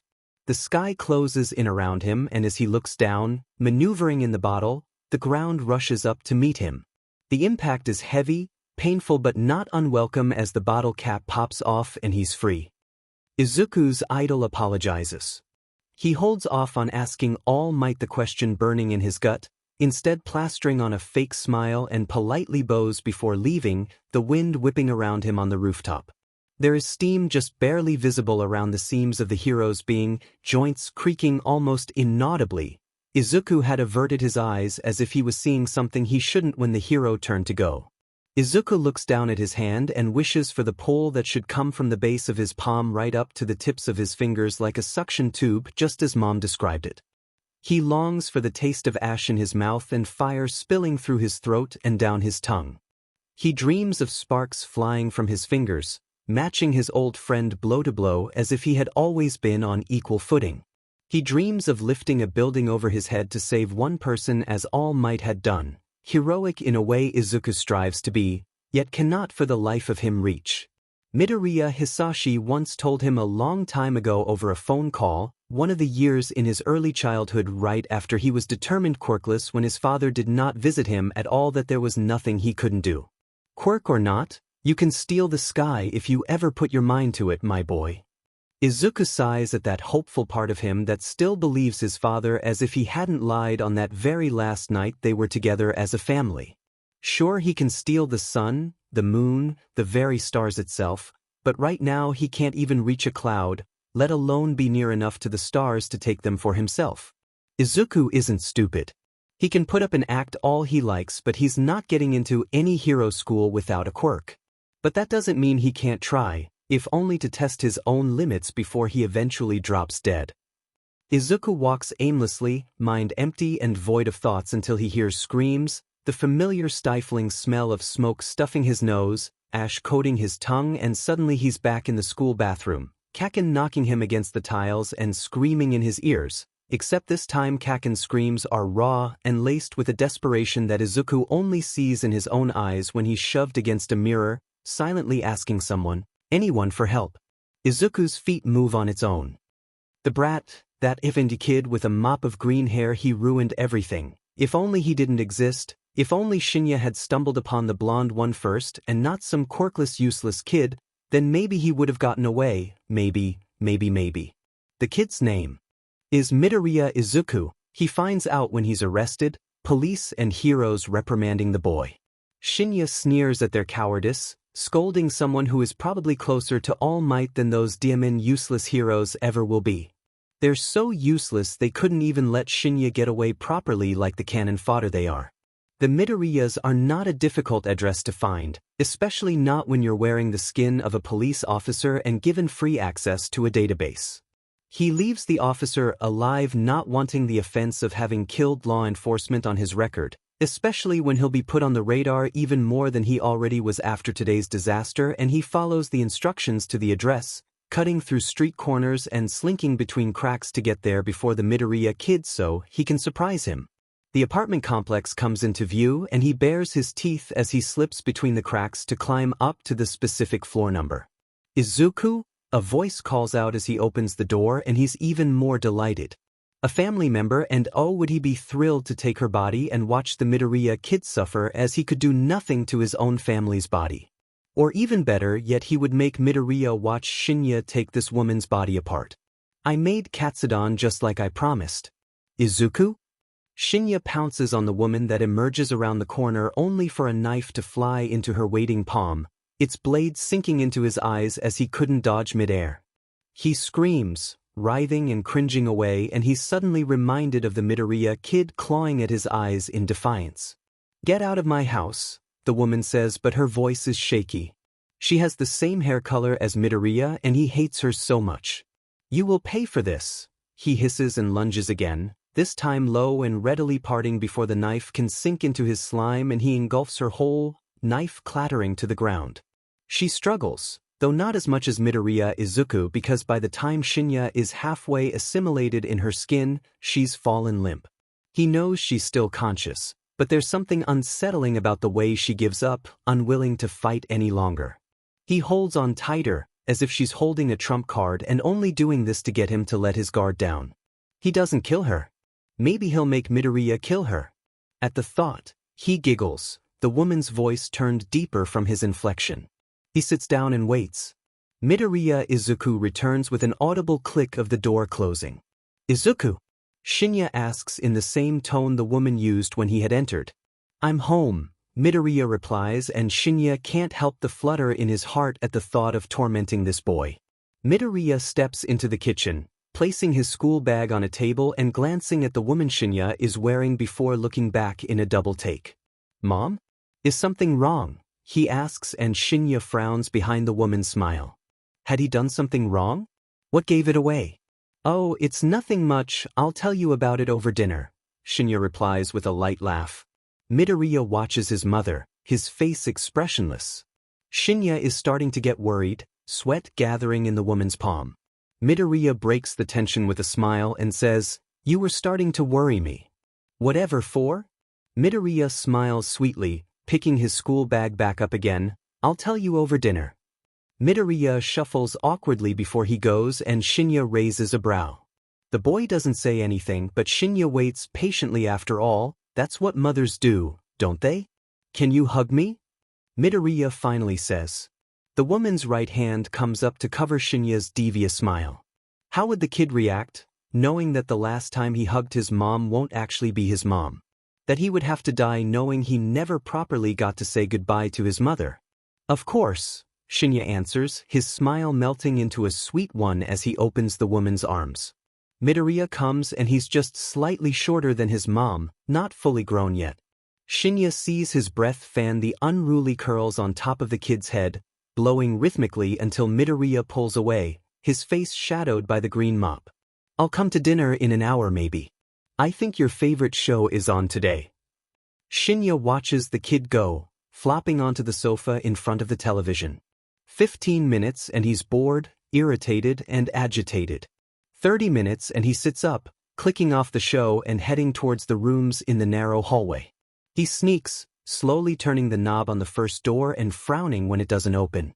He takes the next door. It doesn't open. The last one opens into a bathroom and he feels a bout of dizziness take him. He stumbles back. 40 minutes and Shinya is yanking at the front door that doesn't open, screeching in frustration as a pounding headache tenses around his temple. He feels trapped, claustrophobic in a way he's never felt inside a human body before. A thought pops up in his head that he can easily discard the body and leave through the cracks, but then everything would be for naught. 50 minutes he stumbles into the kitchen for water, eyes zoning onto the gas stove, fire burning under nothing. "Sheet," he says in his own voice before lunging to turn it off. He's miscalculated however as he dives onto the floor instead, legs weak and trembling. He turns it off. 1 hour passes by and Shinya is on the floor, sludge struggling against the heavy cloak of skin. Out of the corner of his eyes he sees a foot step into view and before he knows it, he's sat upright in front of verdant green eyes. "Who are you?" Shinya rasps out, "Midoriya? Izuku you effing beach." Midoriya is staring at him with troubled eyes and his lips pressed in a tight line. The sludge villain. In a moment of adrenaline and rage and indignity, Shinya jumps forward and grapples for hold. Midoriya shoots backwards and they both roll onto the ground, clawing and scratching for purchase, for something to hurt the other with. Shinya is weakened but his quirk is a different kind of breed, one that molds the person he's wearing into something incredible. Shinya is still stronger than the boy. Is what he thought, but Midoriya through their brutal scrap somehow manages to end up on top, 2 thumbs pressed on the woman's trachea, eyes shattered as he looks down at his mother. Shinya chokes, the woman's short nails sinking into the boy's skin and dragging lines of red down his arm. Midoriya cries out a wretched raw sound like the tail end of a fraught scream and Shinya has to blink as tears fall into his eyes, blinding him. Shinya senses the weakness and is convinced he can win this fight, but a knee presses into the woman's stomach and he feels pressure all around him, choking him and pulling him into a tight embrace. One slight of solace gives him relief. The fingers on the woman's throat relaxes a tad bit and Shinya hauls his sludge body out the woman's mouth. Straight into a container. Some men are too dull to feel what might happen. Others torture themselves with maybes and populate their dreams with horrors more terrible than their worst enemy could inflict upon them. Midoriya Izuku is strong. He's not strong the way Katsuki is, who could always be seen training his muscles and strength at the playground they used to go to as kids. Izuku would pass him, watching in awe as Katsuki lifted himself onto the monkey bars and slowly lowered his body down. Sometimes, if Izuku came later, he would be able to catch Katsuki with his arms out, bracing them for the force of the controlled explosions. Neither is he strong like Dabi, who confessed that for the first few years they knew each other that he had been in so much pain, his wounds festering with infections and the phantom memory of his skin melting off his bones. No amount of bandages or salves can soothe the pain, and the only reason he could survive was by the kindness of a stranger and through the strength of his own will. No, Izuku is strong in that he could hold his own mom down with both thumbs cutting off her airflow and not feel the guilt shattering him into a million pieces. And maybe it did, but Midoriya Izuku is notoriously good at holding himself together, whatever is left of his resolve acting as glue piecing together the cracks in his mind. He slumps back and slams a Tupperware container with the sludge villain inside shut. His mind slips into sleep as the rest of his body pulls himself up and moves on autopilot. He opens the windows, checks his mom's breathing and he vaguely recalls calling for an ambulance before he had confronted the villain. Izuku looks back down at the container in his hands, numbness spreading from his butter fingers. "Please don't turn me in," the villain whispers through the box, trembling. "This isn't just breaking the law, mister." Izuku's voice is coming out of his mouth, but he feels detached from his own skin. "You hurt us. Why you're going to get revenge, aren't you?" Izuku watches the villain. Revenge? His mother was hurt and is possibly dying. The villain hunted him down and broke into his house, and Izuku's mind is jumbled, a mess of thoughts and plans. He breathes in, holding the Tupperware box to his chest as a gesture of comfort even when it shouldn't be with the villain in the box. The clock slows, the second hand ticks to a standstill. From the nature of his crime and the terrifying potential of his quirk, the sludge villain would be sent to Tartarus, no questions asked. This villain could one day wear the Prime Minister's skin, or someone in the Hero Commission and walk into their office without suspicion. The things he could do is endless. But Izuku isn't going to sentence someone to a life in Tartarus because that's what it was, a life sentence. You could not go into that place expecting to one day live out a sentence or be sent out on parole. No, the truly dangerous were sent there with no intention to rehabilitate. Gears turn, whirring with the ferocity and urgency of a steam engine. The intricate workings of a clock, the shifting of a bike gear onto smooth ones, the frantic running of a man out of breath. Izuku thinks and thinks and thinks, and he takes a deep breath. The clock accelerates until it ticks by each second, and eventually the minute hand shudders forward. Izuku makes a decision. He is never going to get into UA without a quirk. Sure, he could be a hero with support items and such, but every hero school was built on the pre-existing prejudice against the quirkless.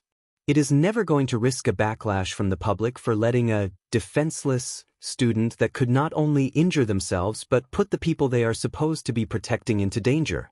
He couldn't inspire people like All Might, nor clear the debris off a rescue op like 13, nor could he bare his teeth like Gang Orca and lower the crime rates in his city from the sheer terror of the villains there.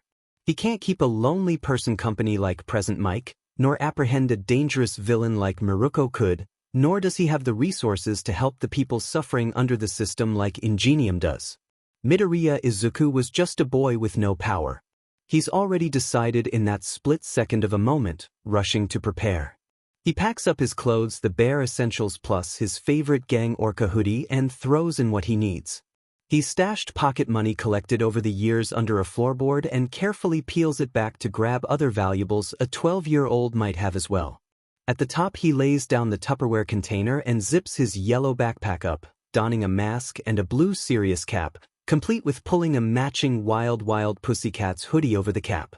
Both pieces of merch were inconspicuous enough in design to be plain, and Izuku knows dressing like this can catch more attention than not, but where he's going people wouldn't look twice at someone suspicious trying to keep their identity hidden. Izuku stops at the kitchen, looking away from his mom. He's not going to think about it, not going to allow himself a moment of reprieve, lest he breaks down from it and slows his escape. Izuku is going to run away. Well, at least that's what it will look like. I'm sorry for doing this to you. I'm going to run away. I'll be safe. It's nothing you did. I was planning on it for a long time. I won't tell you my reasons, but I just ask you to tell Dad not to worry too much. A note that, to any other eye, would look like he legitimately ran away and his mother just happened to get attacked on the day, except for one tiny detail. The two of them had always called his dad by Hisashi. With just that, Izuku trusts his mother and her intellect enough to be able to figure out the circumstances when she wakes up. If she wakes up, Izuku's throat closes up and he squeezes his eyes shut. Don't think about it. Don't think about it. Don't. He hears the ambulance. Tears in his eyes, Izuku vaults from the window, but not before crushing the landline under his foot. Izuku runs. His mind tells him he's making himself suspicious, but his heart burns. With sorrow and regret tears through his lungs. He doesn't know where he's going, but he's painfully aware of the pavement slamming into the soles of his shoes, the blood pounding through his ears, sweat matting and drying in his hair, the Tupperware rattling hazardously in his bag, and the cooling September night's wind biting against him, pulling him back as if deterring him from his decisions. He stops, taking in a gulp of air like a man dying. He's at a bridge, cars whirring past behind him, its lights making streaks of red behind his tear-blurred vision. A step forward, he doesn't know what he's doing, and he's looking over the river, setting sun sinking underwater. Hey, a muffled voice comes from behind. If you're gonna jump, can you at least let me go? I'm kinda denser than water. Izuku freezes. Take a swan dive, he screams. His throat is raw and his head is pounding, and somewhere deep inside him, he hurts. He screams and screams and screams, falling to his knees as tears run down his cheeks, dripping onto the dry pavement below. He screams a painful, bellowing cry of anger, or was it hate or sorrow or the culmination of everything he's ever been through from the first moment his doctor told him he was quirkless to the last, where everyone who he's ever loved and cared for left him alone in this world. Sharp pain shoots up his fingers, but Izuku doesn't stop clawing at the ground, grabbing and tearing as if he can take the world apart and rip reality from its very seams so he can, for once in his life, be completely and purely happy without his restless mind running miles per hour, without the lurking knowledge that he's nothing more than a pathetic quirkless boy, without the painful reminder that every time his mother looks at him she sees someone who left her. So Izuku screams and cries and grabs the world with his bare hands and yells at himself to get the F up. Izuku chokes, spittle flying as he's cut off by his own breathlessness. His fingers are scraped, nails hanging off on the ones where he scratched at the rough pavement, and he can feel the deep scratch wounds stinging under the night's frigid air, prodding him to pull the hoodie's sleeves further over his arms. He lets out another cough, wincing at the soreness in his throat. Struggling, he stands up and instantly gets hit by a wave of vertigo, his head pounding against his skull. Maybe that wasn't the brightest idea to scream at the top of his lungs. You okay, kid? Izuku blinks wearily, then swings his bag from his shoulders to dig around for the Tupperware tightly sealed. There. Hello, Sludge, Izuku says amicable, his bones weighing like lead in the exhaustion of his long day. Oh geez, you're a terrifying kid. Izuku can't manage a laugh, so he just smiles, the box held in two hands gingerly. Probably best not to tell your captor that. A moment of silence. Then, bluntly, are you going to kill me? Izuku's smile slides off his face. Rage and vengeance and despair, whatever it is, his gut is stirring in a whirlwind of red-hot emotions and he's only trying his best to suppress it. I hate you, Sludge-san, Izuku replies just as bluntly. But I'm not going to kill you. Then what are you going to do to me? You didn't hand me in, you ran away. What the F do you want with me? While thinking up an answer, Izuku looks around. He'd better make his way off the bridge before a pro-hero arrives to investigate the noise. Walking down a path aimlessly, Izuku speaks, I'm going to save you, Sludge-san. Huh. He looks down. The death penalty was abolished a few centuries ago, but with a quirk like yours, you're going to Tartarus, I think. The sludge isn't moving in the container, but Izuku wagers that he's stewing on those realizations. Why did you do that to me? Izuku asks honestly. Why my mother? The sludge villain stays silent, and Izuku brings the box up against his forehead, breathing out in tandem with the action. He scoffs without ire as he whispers to the sludge, You're not a good person, Sludge. The beat. I know. They walk in tense silence. The sludge speaks up, I'm Fukamatsu Shinya. Midoriya Izuku. I'll be in your care. The streets are scattered with the few people milling about, most of them at home hiding from the darkness. Midoriya, I'm sorry. A gale of wind blows through the city. I don't forgive you, Fukamatsu-san. Izuku doesn't think. He's scared of what he'll find in his mind. I don't deserve it anyway, kid. I'm sorry. Midoriya Izuku's mind is a mess. Not only that, it's working in overdrive to compartmentalize the events of the day, working through exhaustion bit by bit. Feelings are vaulted, kept for later puzzling out, and memories are divided behind a window pane, rendering it something that Izuku has seen but not experienced firsthand, like a piece of evidence he can later examine with emotional detachment for a more logical outcome. The stolen body of his mother choking under his thumb, the fresh pain from suffocating with the sludge villain in his lungs, and the jarring experience of watching his hero deflate with proof of what heroics can do to even the strongest person. Izuku watches all of that from behind the glass with an impassive response. He ambles until his stomach growls and he pushes into a familiar ramen shop. The heat greets him and the cold melts from his bones immediately, comfort draped over him. It's been barely a few seconds, but he pulls off his hoodie, already sweating buckets, as he places Fukamatsu back in his backpack. Midoriya-kun? Izuku's heart drops and he whirls on the sound. He's been caught, whole body tensed and prepared for action.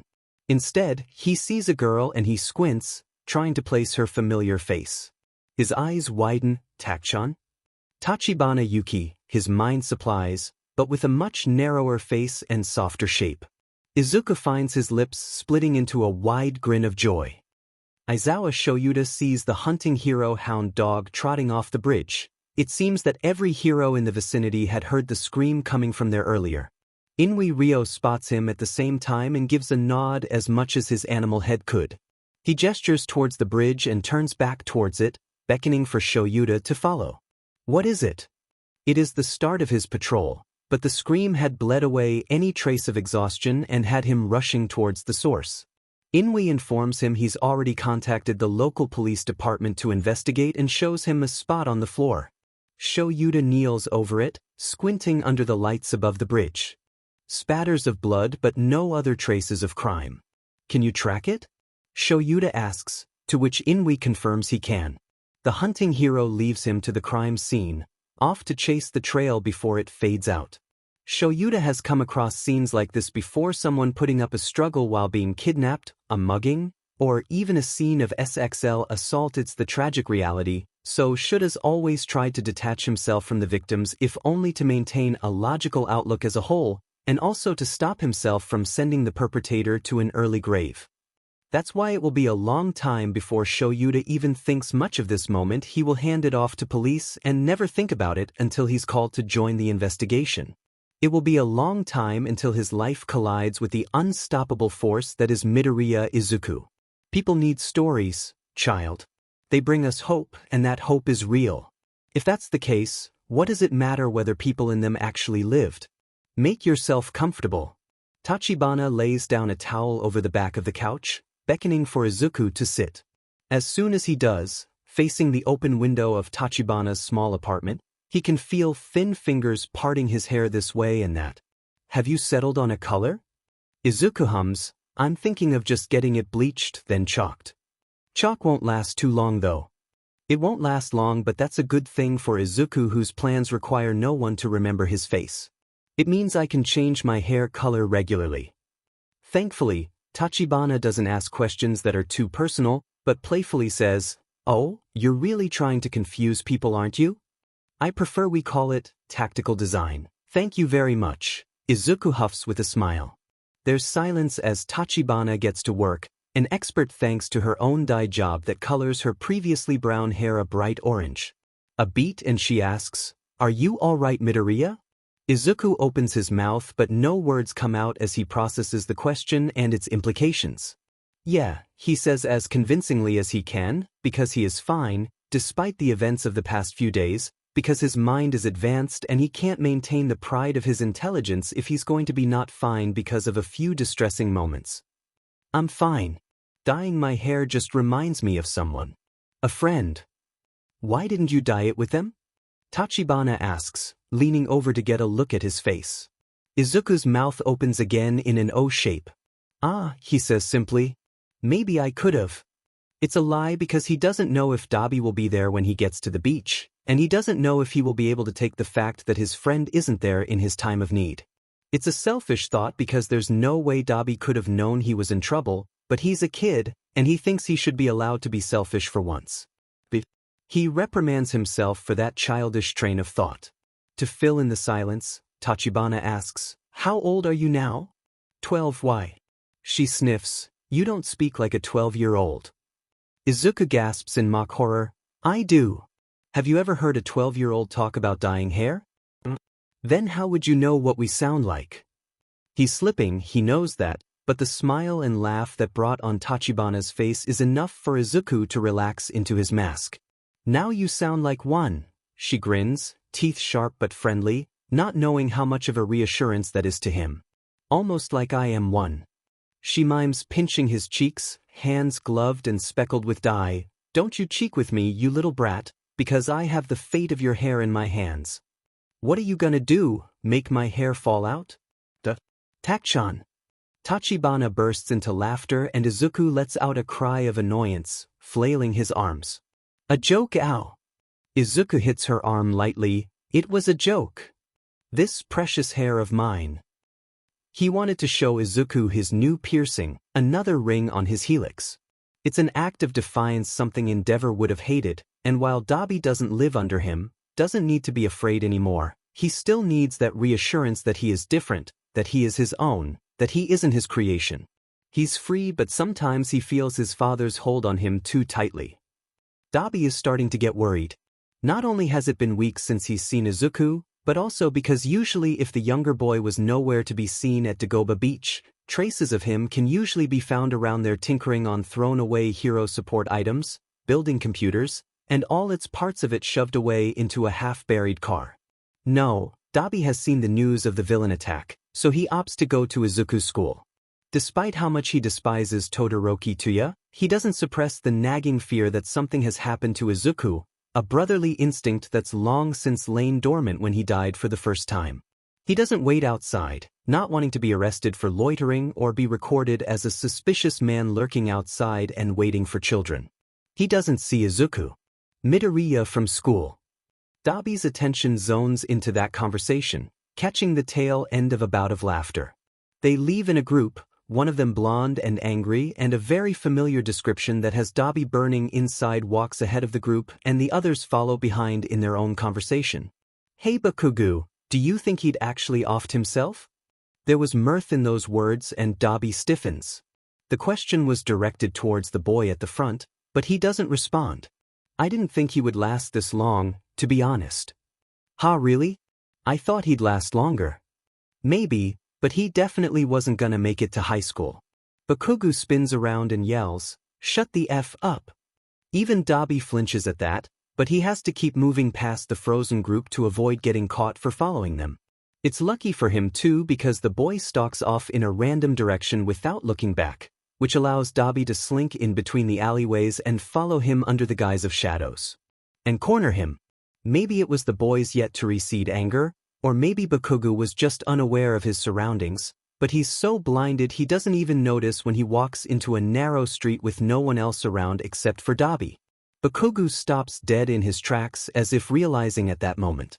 He spins around but Dobby is faster and slams Bakugo against the wall, holding his face. Bakugo tries to strike out, but Dobby sends heat into his fingertips and he grimaces under Dobby's hand. The threat is clear enough. Though he doesn't tell Bakugo that if he set his hand on fire it would hurt Dobby as much as it hurt him, maybe not that much considering the dead tissue lining his arms, but Bakugo never has to know Dobby's fatal quirk. Slowly, one heated hand still wrapped around Bakugo's throat, Dobby retracts the other hand covering his mouth and says, "Let's talk." Bakugo spits in face, but Dobby only scrunches his nose in disgust. He barely feels the wet where it landed on his dead skin. "F off." Bakugo responds simply, pushing his head back against the wall as if it would swallow him and bring him as far from Dobby's deadly hands as possible. His mannerisms and speech, the way he holds his chin high, it's like Izuku's tales and descriptions come to life, prancing like fiction made real. It irks him. Let's talk about Midoriya Izuku. Bakugo stares, and Dobby fears for a moment that the boy would snarl and deny any connection to Izuku. However, Bakugo lurches forward, grabbing Dobby's arms faster than the eye could see, and despite all that he's trained for, Dobby is a much weaker fighter than anyone he's known, if he couldn't rely on his quirk, so he easily flips onto the pavement. But Dobby didn't get this far in life being honest, so he lies still as Bakugo, instead of running and calling for help, has him pinned down roughly with both palms sparking dangerously against his shoulders. "What the F did you do to him?" Bakugo demands, spittle flying. "Whoa, slow down there," Dobby says nonchalantly as if panic isn't slowly creeping up his throat. "What happened to Izuku?" He continues to act the villain just to coax something out from the boy. "What gives you the impression I did anything to him? Don't if he lied to me, where did you take him?" Dobby doesn't respond immediately, a trick he's picked up from Izuku to let the other person keep talking to fill in the space of silence. It works as Bakugo growls, though not without punching him across the face, an act which has Dobby reeling and blinking away stars from his vision. "Did you kill him?" Dobby blinks, rewinding, "Wait, what? Don't act dumb. There's nothing you could have wanted from that quirkless Deku. You're just trying to hide the body, aren't you?" In a moment of weakness, Bakugo's grip falters and Dobby throws him off.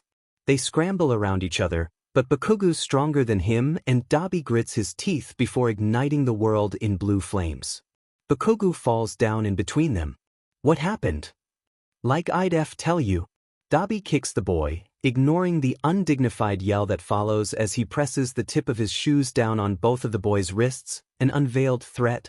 Izuku mumbles when he's not consciously trying to restrain himself or hide himself behind a mask, and Dabi listens when Izuku talks about people's strengths and weaknesses and how to permanently incapacitate them. It's no different with Kaken. What happened to him? Bakugu studies him through poorly disguised fear, sweat dripping down his face from the overwhelming heat. But despite the visible threat that Dabi poses and the flames hot enough to cremate Bakugu and make sure his body is never discovered, the boy still musters up courage to not answer Dabi's question. What do you want with him? His body's not made for a fire quirk, but he has to keep this up for a little longer. He tones down the fire to a degree, not enough to burn him from the inside but enough to keep Bakugu down. Dabi answers, I've been a long-time friend of his and I haven't heard from him in a long time. Bakugu stares at him, trying to find any traces of a lie. He scoffs, just like the cops to cover up their blunder. Dabi raises a brow and Bakugu speaks. He talks about the sludge villain, about Midoriya Inko and her comatose condition in the hospital, about the police that came to Bakugu's house to interrogate him, but were paid off not to investigate anything at school. There's bitterness in his voice and Dabi swears he detects a hint of regret in the crack of his voice, but he hasn't had to be this aware of others' slight change in emotion since the difference in the mood of a person could mean a life or death situation. That Deku left a note, said he was gonna run away. Dabi frowns. If he did run away, wouldn't Izuku come find Dabi first? They were that close, right? But that beach might be useless, and I can believe he'd do cowardly things. You're on thin Fang ice, bud, Dabi warns. I couldn't believe, don't believe, and would never believe that beach would leave Auntie Inko alone like that. He might be a beach, but he's not selfish. Dabi eases his feet off of Bakugu's wrists and the boy scrambles away, rubbing his arms. Dabi holds out a hand in Bakugu's direction to keep him from doing what his eyes seem to be hinting at an attack. Even when beaten down, the boy wants to jump at him and blow his face off. The smoke coming off his hand burns through his throat, but Dabi has had significantly more years with soot drowning his lungs out, so he's confident he can outlast Bakugu. Leave, Dabi says, threatening.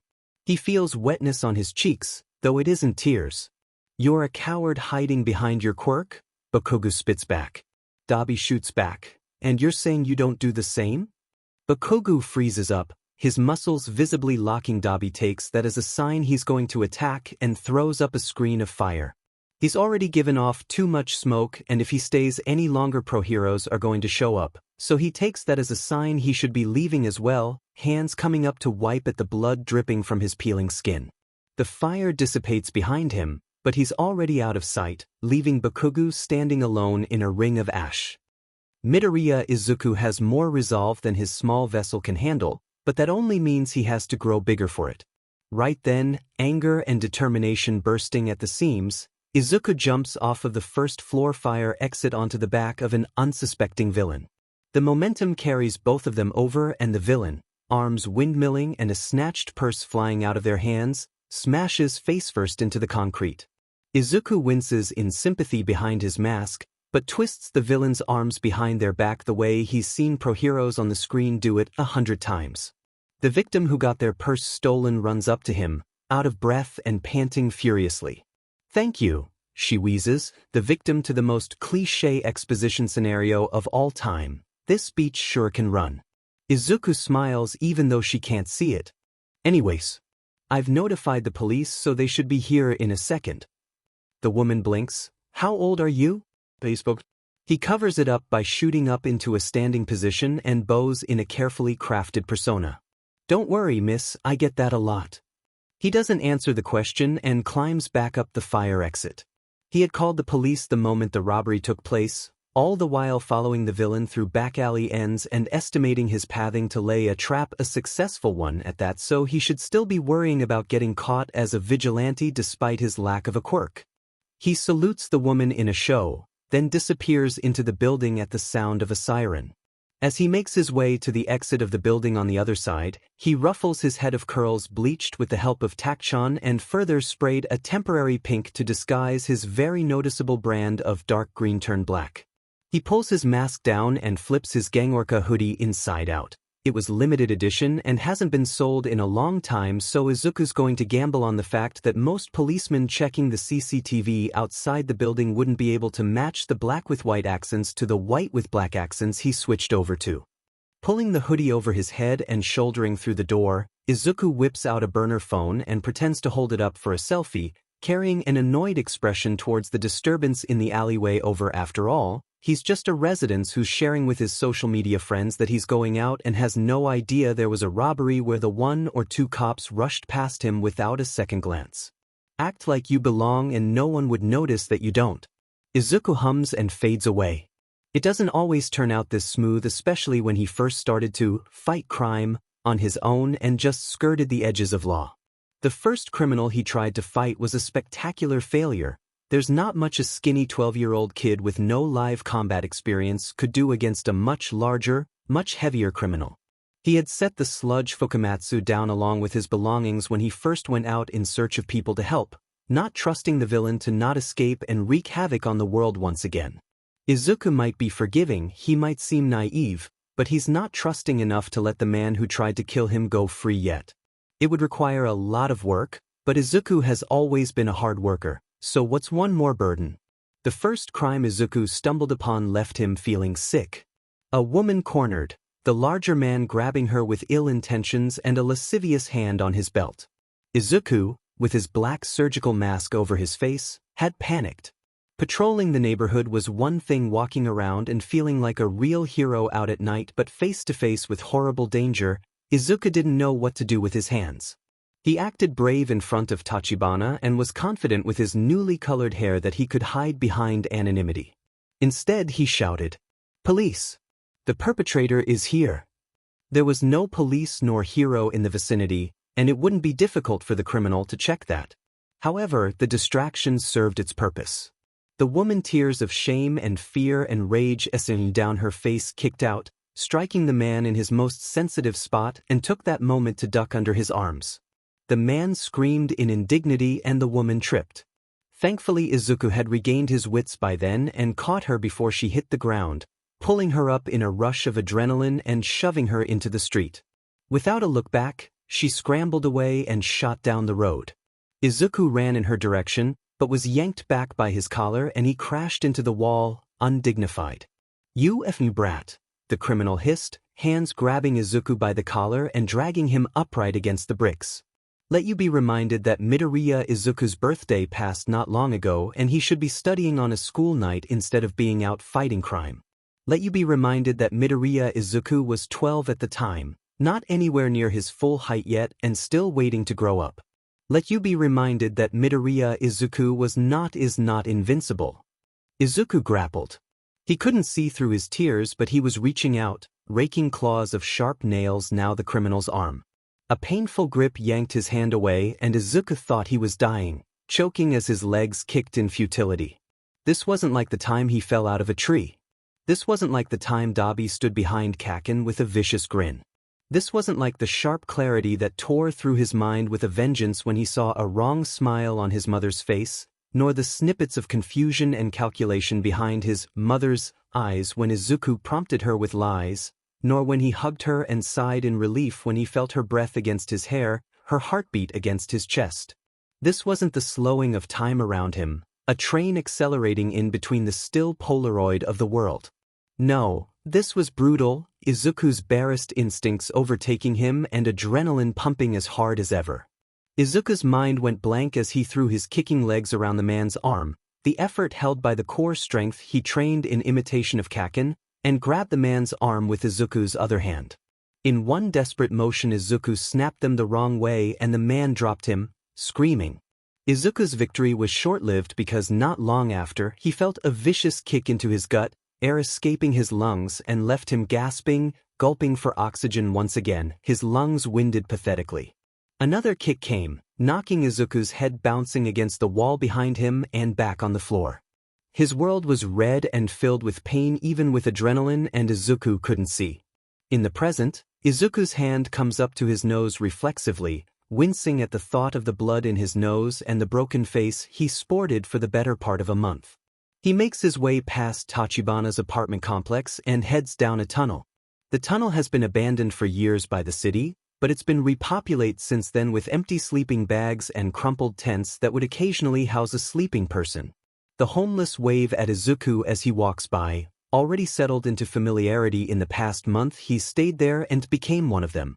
Deku-kun, an old woman, calls for him and Izuku skips over without responding, smiling bright as he helps her push her trolley over a speed bump. Chibas him once and Izuku gives a small bow, one less graceful than the showman's bow he gave people in his vigilante persona, but one that leans into the old woman's touch, before heading over to his own little spot and plopping down his backpack to stretch out the cranks in his body. A little boy comes up to him and before he can register anything, he places a strip of beef jerky in Izuku's palm and runs away. The mother waves from the other side of the tunnel as the boy runs back into her arms, her haggard face kind despite her circumstances. If I knew all you had to do was be a cute boy, I would have kept a stolen skin suit a long time ago, Fukamatsu grumbles from where he sits in the box. That's unethical, Izuku says, tearing the jerky in two and slipping half of it into Fukamatsu's box. Since when have you cared about what's ethical? Izuku gives the box a pointed stare. There's a difference between unethical and illegal. It's true that Izuku doesn't care much for the laws. Sure, there's the overbearing presence of authority over him, ingrained from living in a society that's not something he can easily get rid of. But Izuku's father is Midoriya Hisashi, and Izuku remembers his childhood lessons well, took note of the disdain on Hisashi's face during movie night, and the moments Inko comes home frustrated at the news channel. Izuku once watched Dabi retching through a sob, whole body freshly bandaged from who knows where and trembling with pain. When he offered to take him to a hospital, his Aniki, strong and sarcastic and unshakable save for when Takami taunts him, Dabi looked at him with fear and Izuku was left to fill in the blanks. Takami Kigo hawks now, gliding above the city with a star's dashing grin. Izuku still couldn't figure out what happened to him, where he went. At the time, 9 years old and heartbroken, he couldn't for the life of him figure out why anyone would actively choose not to go to UA, and he thought that maybe Takami's guardians forced him to move. Guardian's a word which can mean anything from a protector, someone who looks over you and cares for you, to a legal parent, the person who makes decisions for you when you're not old enough to make them for yourself. Anything from an orphanage, a relative, to the very government itself. So laws don't have much hold on Izuku. The basic ones that align with his moral code are honored. Traffic laws uphold the politeness between strangers, and the taking of one's life is, of course, cruel. Ethics, on the other hand, is his own, an unwavering compass pointing to his heart. Fukamatsu scoffs. Who are you to play judge, jury, and executioner? Izuku freezes for a moment, then laughs back. Slow down there, I might start to think you have a moral compass. I do. Somewhat. Izuku hums as he swallows the last of the jerky. I'm planning on doing something. You always are, and I never know what it is. For that I need money, Izuku muses with a hand on his chin, leaning back on his other arm. You need money for everything, kid. While your commentary is appreciated, Fukamatsu-san, you're not saying anything of substance lately. Actually, where did you get all the money that's been supporting us? You know, if you actually leave money alone for a bit, it starts to perform mitosis. What the F does that mean? Mito-ses, Izuku sounds out. Yashibinretsu. You, from ownership, sure, like in yarn, and bunretsu, from division. Yeah, why the F? Do you think I would know kanji? After explaining the concept of mitosis and cell division to Fukamatsu, Izuku stands up and declares he's going to prepare for his plan. He spares a smile for himself as he observes the sludge's confusion. Wait, what does mitosis have to do with money? See you later, Fukamatsu. Sometimes Izuku doesn't feel guilt hand in hand with his happiness. The tunnel leads further in and opens up into a closed-off railway, stone dripping with dew and rot, rats scuttling under moss and overgrowth. Izuku fetches a steel bar off the ground, hefting it in his grip before swinging it wildly in a test. The sudden weight pulls him forward and Izuku stumbles along with the momentum, almost too late to catch himself from falling face first into the ground. He bristles, throwing the bar away as he continues down the tracks. He picks up this and that, wood planks and concrete screws, weapons he then uses to swing around before throwing them away, dissatisfied. He picks up another unsatisfactory makeshift weapon and he's reached his destination. An opening of light off to the side of the tracks, an elevated platform of empty space, an abandoned station. Izuku guesses its destination, a barren part of Mizudafu, wiped clean from a villain attack a few years ago save for the few stragglers and squatters who chance it in the shelter of the dangerously fragile buildings. He climbs up the platform and surveys it, a plan he's been mulling over for the past few weeks laid out like a blueprint in front of him. He arrived at the tunnel 5 months earlier when he left Tachibana, filled with determination yet too little time, too little money. There wasn't much he could actually do, a quirkless runaway kid, but he's nothing if not stubborn and so his crazy plans were born, hinged only on hope and speculation. He can't do much that the local authorities haven't already tried, but he has ideas that they won't bother to try either. Here he is known by the simple alias, Deku, that will definitely ring a bell for anyone that knew him from before, but the people who've only seen glimpses of a green-haired boy called Midoriya Izuku on the posters won't recognize him. Now they'll see the friendly vigilante Deku with bleached white hair that's regularly spray-dyed or chalked like a delinquent. That should be enough for him to make something new with his own power. He taps a steel bar against the tiles of the station and the sound echoes throughout. He's so lost in thought he almost doesn't hear another echo of another sound almost, because his head snaps in the direction it came from, stance dropped low. Many hand-to-hand combat heroes do this, and Dabi even told him to keep his center of gravity low. After the action, however, he silently reprimands himself for doing that instead of hiding because the station is big and empty and whoever's on the other side of it isn't going to be countered by a close combat stance. It's always like this instinct he's honed into himself after hours and days of committing those moves to memory, doing them step by step from YouTube video instructions and what little he can remember of Dabi's training, versus the reason he's been living with for a decade, an overheated brain picking himself apart as much as he picks apart his opponents. He doesn't drop back into the tracks behind the platform, instead dashing for a pillar that should hide him from whoever made the noise. As he presses himself against the pillar, his eyes run along the benches in front of him, rimmed with metal that just so slightly reflects what's behind him. He sees a figure and he holds his breath. Who's there? The voice is everywhere, echoing through the station, through his bones. There is silence and Izuku watches as the figure in the blurry reflection shifts and footsteps echo in time with those movements. There is a speck of rust on the metal railings, he notices as he stares at it intently, a stone in the pit of his stomach. I thought you said this place was empty? Another voice speaks up. Izuku doesn't see a second figure. It should be, the first voice hums. This I'm leaving. Are they criminals doing something shady, he wonders.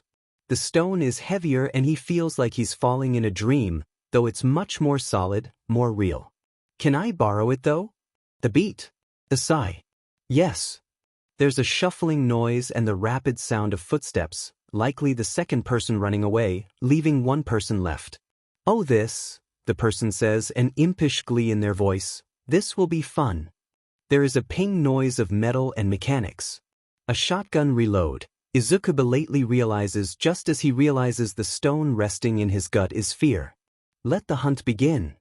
The duck walked up to the lemonade stand and he said to the man running the stand, Hey, you got any grapes? They call her Hound if only for her ability to smell fear. Her birth name doesn't matter, not when she's much better off without it. It's the name of a girl who hears and feels too much, her quirk taking her eyes as the price for heightened senses, the girl who became pathetic when she lost the crutch of sight at age 4 and wallowed in self-pity for all of adolescence. No, Hound isn't weak, she's the apex predator of the underground and people no longer define her by her blindness, but rather her thirst for blood. So when she stakes out a hidden place where she can run and supervise deals without the risk of an intruder, she's mildly surprised when she hears the ringing sound of metal from further into the underground station.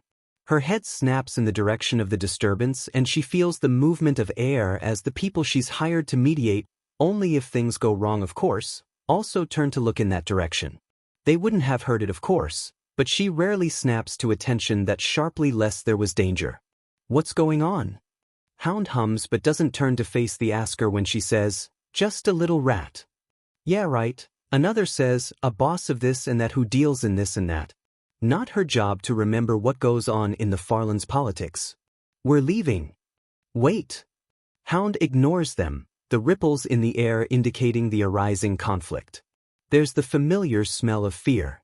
As they start to make their way out up the stairs, not wanting to be caught in the death trap that is an enclosed space underground, Hound also makes her way but in the opposite direction. The fear fades slightly and she makes her way through the disabled barriers. Someone follows her, but the liltingly familiar footsteps reassures her and she doesn't turn back to check if this person will stab her in the back or not. A gust of wind blows through the space and it gets slightly cooler. The hallway opens up into a larger space, likely the area where people wait for the train and the subsequent tunnel itself. Who's there? Hound speaks, her voice echoing, slight echoes back pillars and the train tracks further on. Another gust of wind blows through the tunnel into the station, and she smells the slightest whiff of something. She doesn't even realize her mouth has split into a manic grin until her friend says, I thought you said this place would be empty? It should be, she says, then presses her lips over her smile in a hum. This, Arsenal curses, ruffling their hair. The sounds echoing back and forth help her create a vague map of the area in her head, a skill she's been honing for years. I'm leaving. Before they turn away, Hound reaches out and catches their bare arms. The pulling and flexing muscles under her calluses tell her that they're stopping in their tracks. Can I borrow it? There are few people that Hound would make an effort at maintaining eye contact with. Arsenal is one of them. She faces vaguely where their head should be, moving her rarely used eyes in an effort to meet their gaze. There is a pause. Arsenal sighs, but she knows there is fondness in it. Yes. Their skin ripples and Hound catches the handle of the gun as it is pushed out of their arm. Arsenal's other hand reaches into her vest and places the bullets spitting out of their hands snugly in a pocket. It's an NTMD moment and Hound wastes a second to touch their piercings, the ends of their hair, the minute difference of skin where tattoos are inked in. She could never do any of that, even having to shave her head and body hair because of the irritation the slightest bit of STMLTN can cause. With the hefty weight of the gun in her hands, Arsenal steps away from her and runs down the hall to catch up with their gang. Oh, she breathes, this will be fun. A perfect fit to her hands it was. She takes a moment to run a finger over the cool metal before pinging the shotgun. Let the hunt begin. There are two truths and one lie. Izuku does not miss Midoriya Hisashi. Rather, he doesn't feel much emotion towards his father save for the resentment of leaving his mother broken. However, any kind of anger such as hatred feels like too much effort to expend on a man who disappeared into thin air. Izuku remembers his father's teachings, but he holds a fair amount of apathy towards Hisashi himself that he can separate his opinions on the man with the good advice he'd taken to heart all these years. Midoriya Izuku knows he is not a good person. Deku is a mask of smiles. Like All Might who can bring about hope and relief for the people he saves, a Pavlovian response of safety. He can fool himself into thinking he's doing some good stopping petty crimes and acting as a response rather than a prevention, but all he's doing is running around playing hero. Even with all the goodwill stacked up in his name though, he doesn't think he can fool himself with the same lying mask he uses on everyone else. Deku, always smiling, always composed, a true showman. In the moment between hearing the ping sound of a gun and the first step forward of the villain coming for his life, Midoriya Izuku has never been more afraid. He's panicking, he realizes as he holds his breath, free hand clasped over his mouth and nose in a death grip to avoid making any sound in the deathly silence of the station. The steps are slow, not unsure but confident, even taunting. Little rat, the villain says softly. Threateningly. Izuku doesn't move. Where oh where could you be? The clack of heel to toe. Dim light streaming in from a grate above gray overcast. Cold metal grip tight as his fingers tremble. Heart so fing loud. I smell you, They sing-song, and for the first time Izuku sees them step past a pillar a space away from him, a woman with a bald head, dressed for combat and holding a very large, very real gun in her hands.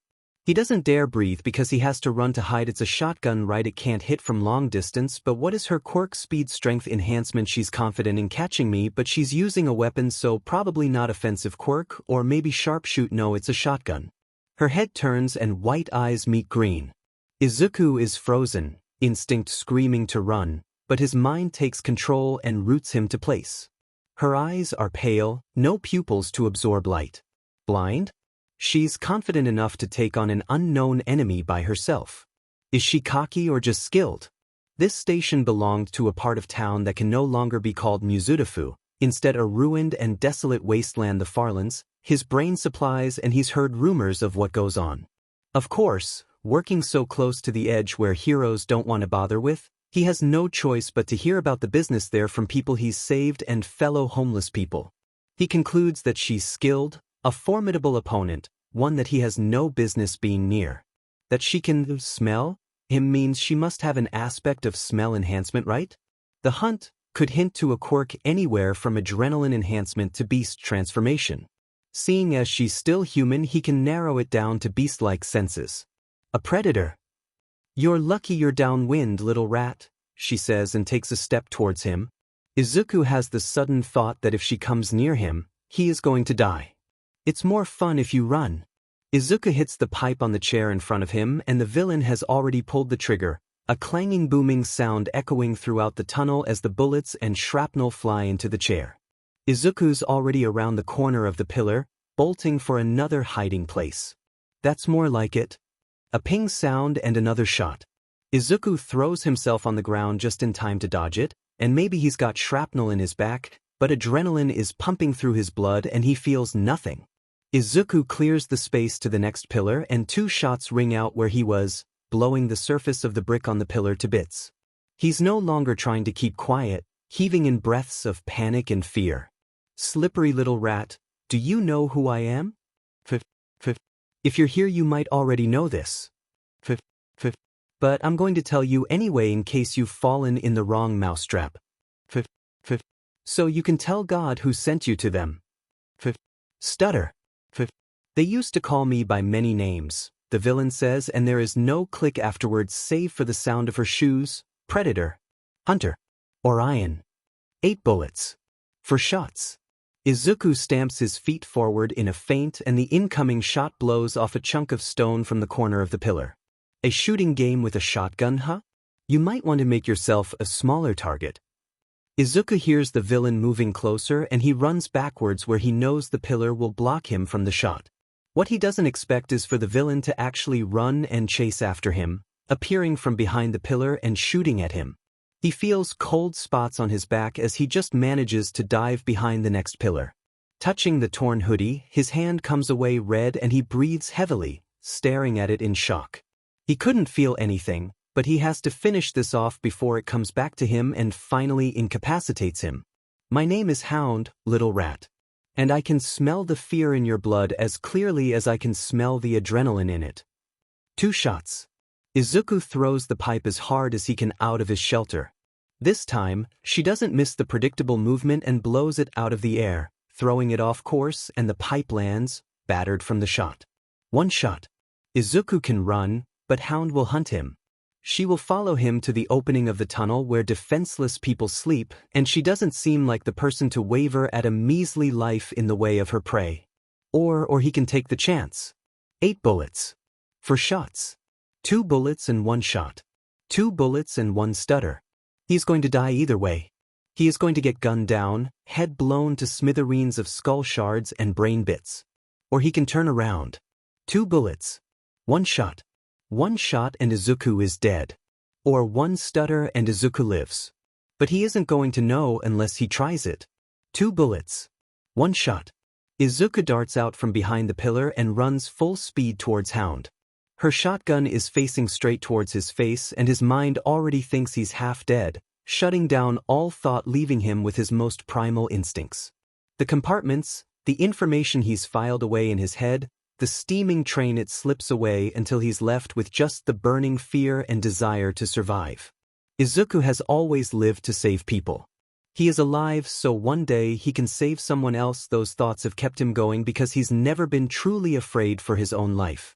But when you're fighting tooth and nail against death, the threat of pain and fatal oblivion really puts your own attitude into perspective.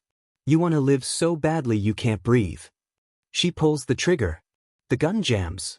Izuku is there in a second to push the gun up to the ceiling as surprise takes over Hound's expression.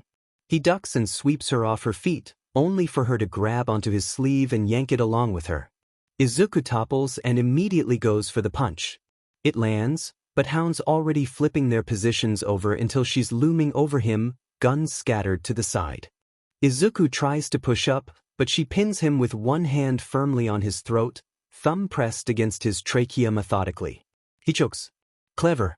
Very clever and very slippery, she hisses, annoyed as she reaches over for the gun. Izuku tries to gasp but only spit flies out. He can't breathe, his throat feeling like it's collapsed into itself. Pressed to the hard floor, his back starts to burn and that prompts him to start clawing at her arms, trying to reach for her face to do maximum damage in a futile struggle.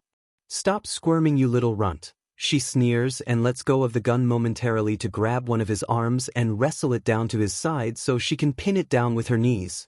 I said I'm going to enjoy this, but this wasn't really what I had in mind. She checks on the gun and clicks her tongue. Always happens when you least expect it. This your quirk, little rat? He's seeing dark spots in his vision.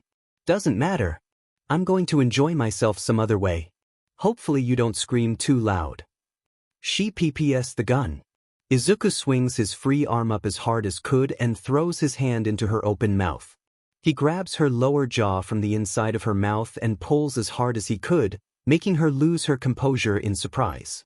He doesn't allow himself much time to breathe in precious oxygen with his newly freed airway, only grabbing the shotgun and pushing it forward as much as he could. Hound regains control before the shotgun is pointed the wrong way and she pushes back. You think you can beat me in a strength battle, you little runt?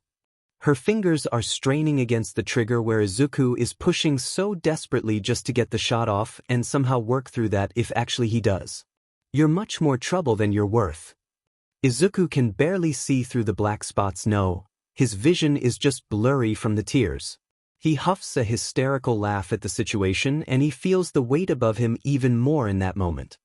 He doesn't want to die, he doesn't want to die, he can't die, he doesn't want to die, he wants to live, he has to live, he needs to live, he can't, he will, he wants to live so badly, please, anyone, anything, any deity, he needs to live, someone save him, please. There is a feeling. Something solid in front of him, but not actually there. Almost as if it's behind Hound. Like a shiny shell or even an antique coin that would fit in the collection he doesn't have, something to place in the wide expanse of his mind. In his desperation, Izuku doesn't think much about it. He only grabs and pulls. Everything happens in a few moments. Hound's eyes clear above him and she reels. It's quiet. Everything is so quiet. Her clothes don't feel like they're chafing her every movement. The air smells stale. Normal. Not overpowering. And she sees green. Like grass. Oh, how she wants to see blue again. She remembers the emerald green on the rolling fields, and above it was a brutal blue, a color she can't recall. She wants to see blue. Something muffles her mouth. Something cold, but not the biting cold. It's warm and has a tangy taste that's too mild for her to recognize. Then red. Then nothing. Izuku's finger closes over Hound's relaxed hold on the trigger and her head explodes above him. A pack of wolves ran through the capital. As it was slowly covered with dark, ominous clouds. The first thing Izuku thinks is happening when he grabs a subconscious pressure is that he is dying. The world explodes literally and metaphorically. At first he doesn't quite register what happens because all at once his senses come alive and his whole being feels like it's on fire. He feels his hair bristling atop his head, the curls plastered to his forehead with sweat instead separated into thin little strands that he can feel poking sharp ends into the skin of his head, and moisture seeping through his pores, sweating out and cooling against his skin, gravity pulling the droplet up and over, and a part of him anticipates it as it slides down to nestle against his ear. Except he can feel hundreds of these sensations all over his body, and Izuku feels like he is dying. There is nothing but chaos where his normally calculative mind is, and in the space of it that he never realized was this empty before, there is something, a feeling or a pressure or a name, but Izuku can't quite put it into words, so he breathes in and oh gods and all that is above him. Dust tickles his nose hairs and metallic moisture seeps into the back of his throat, and he almost chokes because he can feel everything moving inside himself, and oh god, oh if, oh maker what the f, and he muffles. Then the world goes quiet and Izuku thinks he's dead, his mind blanking instead into a paralyzing fear. On instinct he stops muffling whatever that pressure is, and his world is once again engulfed in feelings and smells and lights, the wind echoing in the caverns of his eardrums, thundering through, and his fingertips feel too small when he clenches them, his whole body too big as he shifts around. Come, he tells himself. Take stock of your surroundings.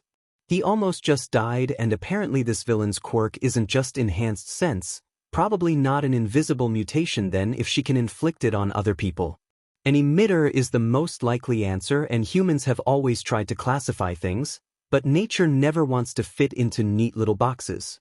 A notable example is the platypus as well as the phenomenon known as quirks. Whatever quirk it is that's been inflicted on him isn't sensory deprivation for sure. A type of enhancement? Can you control the output of the enhancement if Hound isn't entirely incapacitated while using the quirk like Izuku currently is? He's distracted. That's not good. He curls his fingers, and the squelching sound of something liquid in the palm of his hands is just slightly too loud, and he winces. Toes curls still there. Blink, something is wrong with his vision because everything is just too entirely in focus, and he can see dust and hair and the very moisture in the air and the light streaming in splits down the middle, and oh god, oh if he can feel things on his eye, moisture or dust or blood vessels on his eyelids just resting against his cornea, and Izuku closes his eyes just to stop. He can't move the rest of his body. Wait, no, scratch that. There's something heavy on top of him, and very suddenly when Izuku very forcibly returns awareness to his torso, he screams. The sound is too loud, and pitched at C4, but it's still too high, too wide a breath, but he can feel, oh god, oh help, he can feel vibrations in his throat, but no, this is worse, oh god. Though it's difficult to calm down when you can feel 100 shards of metal and shrapnel digging through skin and touching each nerve and sending fire running straight to his brain. It takes a while for him to categorize his thoughts, his feelings, and his situation, which leads him to his next discovery. There is a rapidly cooling human body on top of him. Ammonia stings his nose and Izuku. There is wetness and red, and when Izuku opens his eyes, expecting and fearing the worst, expecting empty dead eyes staring at him, he definitely doesn't expect this. There are pieces of brains on his shirt. Izuku reaches out to touch something, and it's solid, and he realizes it's a shard of skull. He stares at it blankly before he starts to tremble and tear up, and he can't breathe. He doesn't know how he got up, but the only consciously thinking part of him is thankful he hasn't gone fully catatonic. He has, however, completely detached his mind from his body as it moves on autopilot. The pressure is muffled again, no, not muffled. He kind of let go of it of sorts, but it only felt like he was muffling it because of the sudden change of everything feeling like everything into nothing, absolute null silence. He is distantly aware of vomiting up whatever little he had and gagging for an unspecified amount of time. Midoriya Izuku is notoriously good at categorizing his feelings, compartmentalizing his consciousness, and he does exactly that as he cries and occasionally jijis, head pressed to the ground as if it will swallow him whole. So he does what he's good at and lays out the facts. He killed someone. Izuku never thought he'd come to know the taste of human brains splattered onto his lips, but that's not even the worst part. It strikes him again that he just took a human life with his own two hands. He killed a person, a living, breathing person with friends and family and loved ones. Hound will never hurt anyone again, but she will also never speak again. There is probably someone out there who admires her in the same way Izuku admires Katsuki, and the very comparison makes him sick because it makes him think, what if Kaken is the one dead? He tells himself it's not the same because he doesn't know Hound, but there is someone out there who does. What if Hound was someone's partner or sister or guardian? A villain hurts people, but they don't deserve death, and Izuku just killed her. She is dead and never breathing ever again, and Izuku's mind is a mess because it strays back to what if Kaken was the one dead? A hysterical part of him thinks he's impressive for skipping a few steps. The most he's ever hurt someone is to give a criminal a concussion, and now he's blown someone's brains out, but the reminder shocks him out of the bubbling laugh and back into awareness for a split second. He nearly screams, dull fingernails digging into the concrete and drawing scratches on each fingertip. He presses his tongue to the dirty floor because otherwise he would have directed that energy to his jaw and bitten off his own tongue, and maybe he deserves that for what he's taken from the world. Calm yourself. Lay out the facts. He killed someone. He is affected by something that gives him enhanced senses. The most logical thing would be Hound's quirk, but Hound is dead, Izuku killed someone, Hound is dead, and he can't keep blaming this sensory overload on her anymore because he killed her and she will never be able to use her quirk ever again. However, this optional part of the enhanced senses is strange, and something he's never seen before. He tells himself quirk singularity means it's possible, but there is something else. This pressure, this presence in his subconscious, it's comforting. It's not comforting the way his mom's cooking is, or Taken's fingers through his hair, or Kigo's reassuring pat. Oh God, he misses Kigo. It's comforting the way Hisashi would come back home late and sneak into his room when he thinks Izuku is asleep and place his palm on Izuku's forehead. There is a presence in the vast expanse of his mind that he's filled with skills and knowledge and memories that will never completely fill it up, but this presence is different. It takes up space, like it's meant to be there, fitting perfectly like a missing puzzle block, and Izuku cannot bear to remove it. It's his now, a part of him. He absent-mindedly wonders if this is what it feels like to have a quirk, but he stops himself, short-circuiting a little. Calm yourself. Lay out the facts. He killed someone, and he's just been thinking about this presence, reminiscing on good memories while he's still alive and another human being is dead beside him. He currently has an ability to enhance his senses. It might be temporary, but it's an ability. If he is to be so bold, a meta ability even. Something like a quirk. Kid. He realizes for the first time that he's drifting through the world like he's underwater, stuck in a still Sargasso with no sight of wave nor undertow. Kid? Midoriya. He hurts a lot. Oh, if you're bleeding out. Oh, if, oh geez, oh god, oh shit. He hurts, but he's also so cold. Midoriya, you're not coherent right now. No, he's not. Okay, this is what I'm going to do. Midoriya, do you hear me? Izuku must have nodded or given an affirmation because the voice continues. You're gonna be in a lot of pain. Scratch that, you already are. But I'm going to have you ask you to let me pilot you for a bit. What the f does that mean? I can shut off your pain receptors, I can help bring you to Tachibana, is that okay? He doesn't get the chance to respond because he's already slipping into blissful sleep. People don't often call in crimes that occur near or around the Farlands, and it's even more unheard of for crimes to be called in from within. Sansa looks away from the mess of a body on the ground as the forensics take evidence from the scene. The direction he turns towards, however, has a smattering of blood against a pillar. He sighs because he's seen too much already, and really he became a police officer because his mother was one and she pressured him into it, but he's already passed the bar exam, so really he could have done anything else but this. But because he was a pushover and his whole life is a mess, he ended up in a job he doesn't want but takes way too seriously, seeing corpses and blown off heads. He lightly taps his head, a silly thought passing his mind that he's in danger and that's why his life is flashing before his eyes.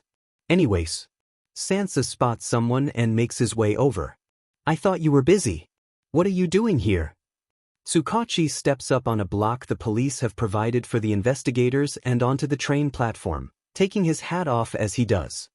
He nods at Sansa and answers, "It's not often we're in the Farlands after all." "That's what I've been saying," Sansa continues. "It's not that the Muzutafu Police Department can't enter the Farlands, but the remains of the former city aren't just dangerous because of their precarious structure but also because of the rats making a home there. Entering as an authority with no justifiable reason is akin to asking to disappear. I've interviewed some of the homeless at the mouth of the parallel tunnel and they said they heard loud bangs earlier in the afternoon," Tsukachi replies. "It's been an estimated 5 hours since the crime." The transfer line tunnel? The more Sansa thinks about it, the more he feels it was a shame. The station was perfectly functional and used to serve as a transfer point to many other lines. Too bad someone razed the city above it to the ground. No, well, yes. Tsukachi continues, glancing down at the crime scene. There's a small passage connecting the two tunnels. Just big enough for me to pass through. They said none of them have ever come up to the station before. Sansa raises a furry brow, curious. It's drier and warmer up here, but the breeze could be uncomfortable. He pauses, tilting his head. But the wind at the mouth of the tunnel is just as bad. Yes, well, Tsukachi sighs, a hand coming up to hold the top of his head, an alternative to running his hands through his gelled hair. Sansa knows it won't stay styled for long. The individuals who said they've never gone there before were telling the truth. But they don't know my quirk, so they don't really pay attention to their wording. Around them, the forensics team starts to pack up. Someone said, none of us have gone near the station recently, and it was a lie. They were telling the truth when they said they never went, but they know something, Sansa finishes for him, and they're hiding it. Exactly. But what's strange is most of them were worried until I said someone was dead. Sansa's brow furrowed. That doesn't sound right. Tsukachi-san. They turn to the source of the voice, an officer below the platform on the rails.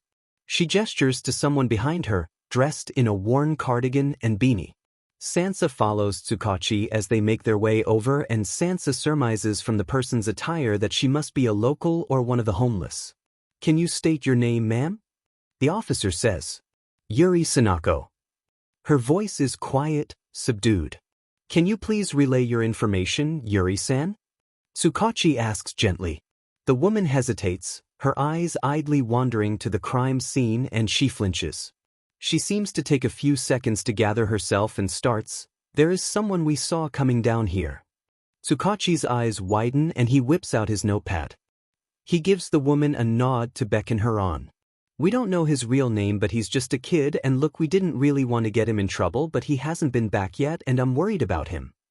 Sansa puts the pieces together and gives Tsukachi a glance. He most likely explained to the people at the makeshift shelter that a woman was found dead, and these people were relieved it wasn't the kid that was found dead after they heard the gunshots. Tsukachi's face seems to say the same thing. Can you describe him for me? Tsukachi asks. Yuri hesitates again before continuing. He's young. 17 maybe? A bit on the shorter side for a 17-year-old, but taller than me. He has orange hair, but I think it's dyed. I don't recall his eye color, but I just know it's not something plain like black or brown. He calls himself Deku. Is that an alias? Sansa asks. He's a vigilante, Yuri supplies. Sansa and Tsukachi glance at each other again. They start younger and younger. Tsukachi says, I've never heard of him. Yuri seems to adopt a fond smile as she says, he's more like the neighborhood helper. Do you have a quirk description? No. We've never seen him use his quirk, but he's unnaturally smart for his age. Tsukachi waits half a beat for Yuri to continue. Anything else? She shakes her head and the officer escorts her out after Tsukachi gives her his business card. They stand there for a minute and Sansa is just about to open his mouth when someone from the forensic team runs up to them, holding out a plastic bag of evidence. Tsukachi squints at it. What's that? Slime, the man Soabe says, offering no explanation as he tries to catch his breath. Slime? Tsukachi repeats, confused, but Sansa's eyes widen in recognition. You can't be serious, Sansa says to the man in front of them. Soabe's grimace tells him all he needs to know. You were called on the scene, right, Tamakawa? What is it? Tsukachi asks, lost as he looks between them. Sansa sighs. You remember the sludge villain incident? The one who can possess people? Yeah. With the kid and All Might. He escaped custody the same day. Tsukachi frowns. I heard about that. Are you saying this is him? Not only that, Sansa continues, he broke into a kid's house, the kid that ran on the scene at the time, and put a woman in a coma. The two of them made their way to the entrance of the tunnel as they talked. Tsukachi continues, and the kid? Gone. Kidnapped? Sansa shrugs. That's what we think, but the kid left a note saying he ran away. But it could be the villain in his body, Tsukachi finishes. So what you and Soabe were getting at is that this could be the villain's work, but in someone else's body? In Deku's body? I don't think he's still using the kid's body, since Deku's description doesn't really match the kid. Dyed hair, remember? Sansa grunts in consideration, which comes off more as a meow, but he'll never admit that. The kid should be 13 or 14 by now. There's a big difference between that and 17, especially in maturity. The two of them slide into either side of Sansa's police car. Tsukachi says, Yuri-san said he was quite short. And also if it's the villain in control then he would sound more like an adult, right? Sansa pauses. That's a good point. Sure you don't want to get on board this case? Tsukachi snorts, I've got my plate full as is. Why'd you even come? Sansa teases. You really think I'll pass up a chance to see what's going on in the Farlands? I'll push you out right now if you're here to sightsee. Tsukachi shuts up immediately and Sansa smiles, somehow managing to despite the dead body, the missing kid, and the villain on the loose with 1,000 faces. Hello.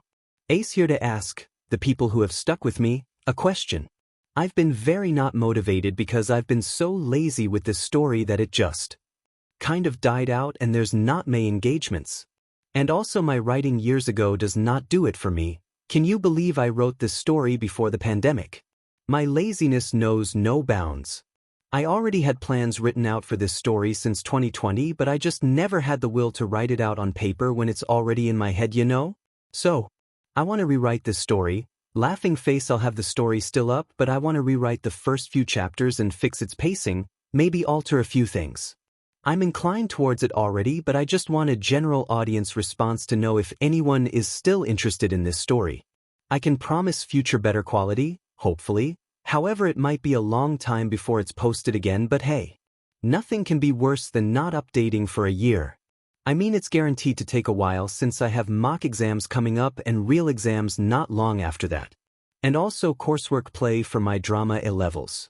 But I'll try to write a lot before posting so I can have backup chapters for when my motivation runs dry. So, P.S. I'm sad I didn't get to introduce any dad might or dad for one interaction since I didn't get very far, my favorite kind of dads.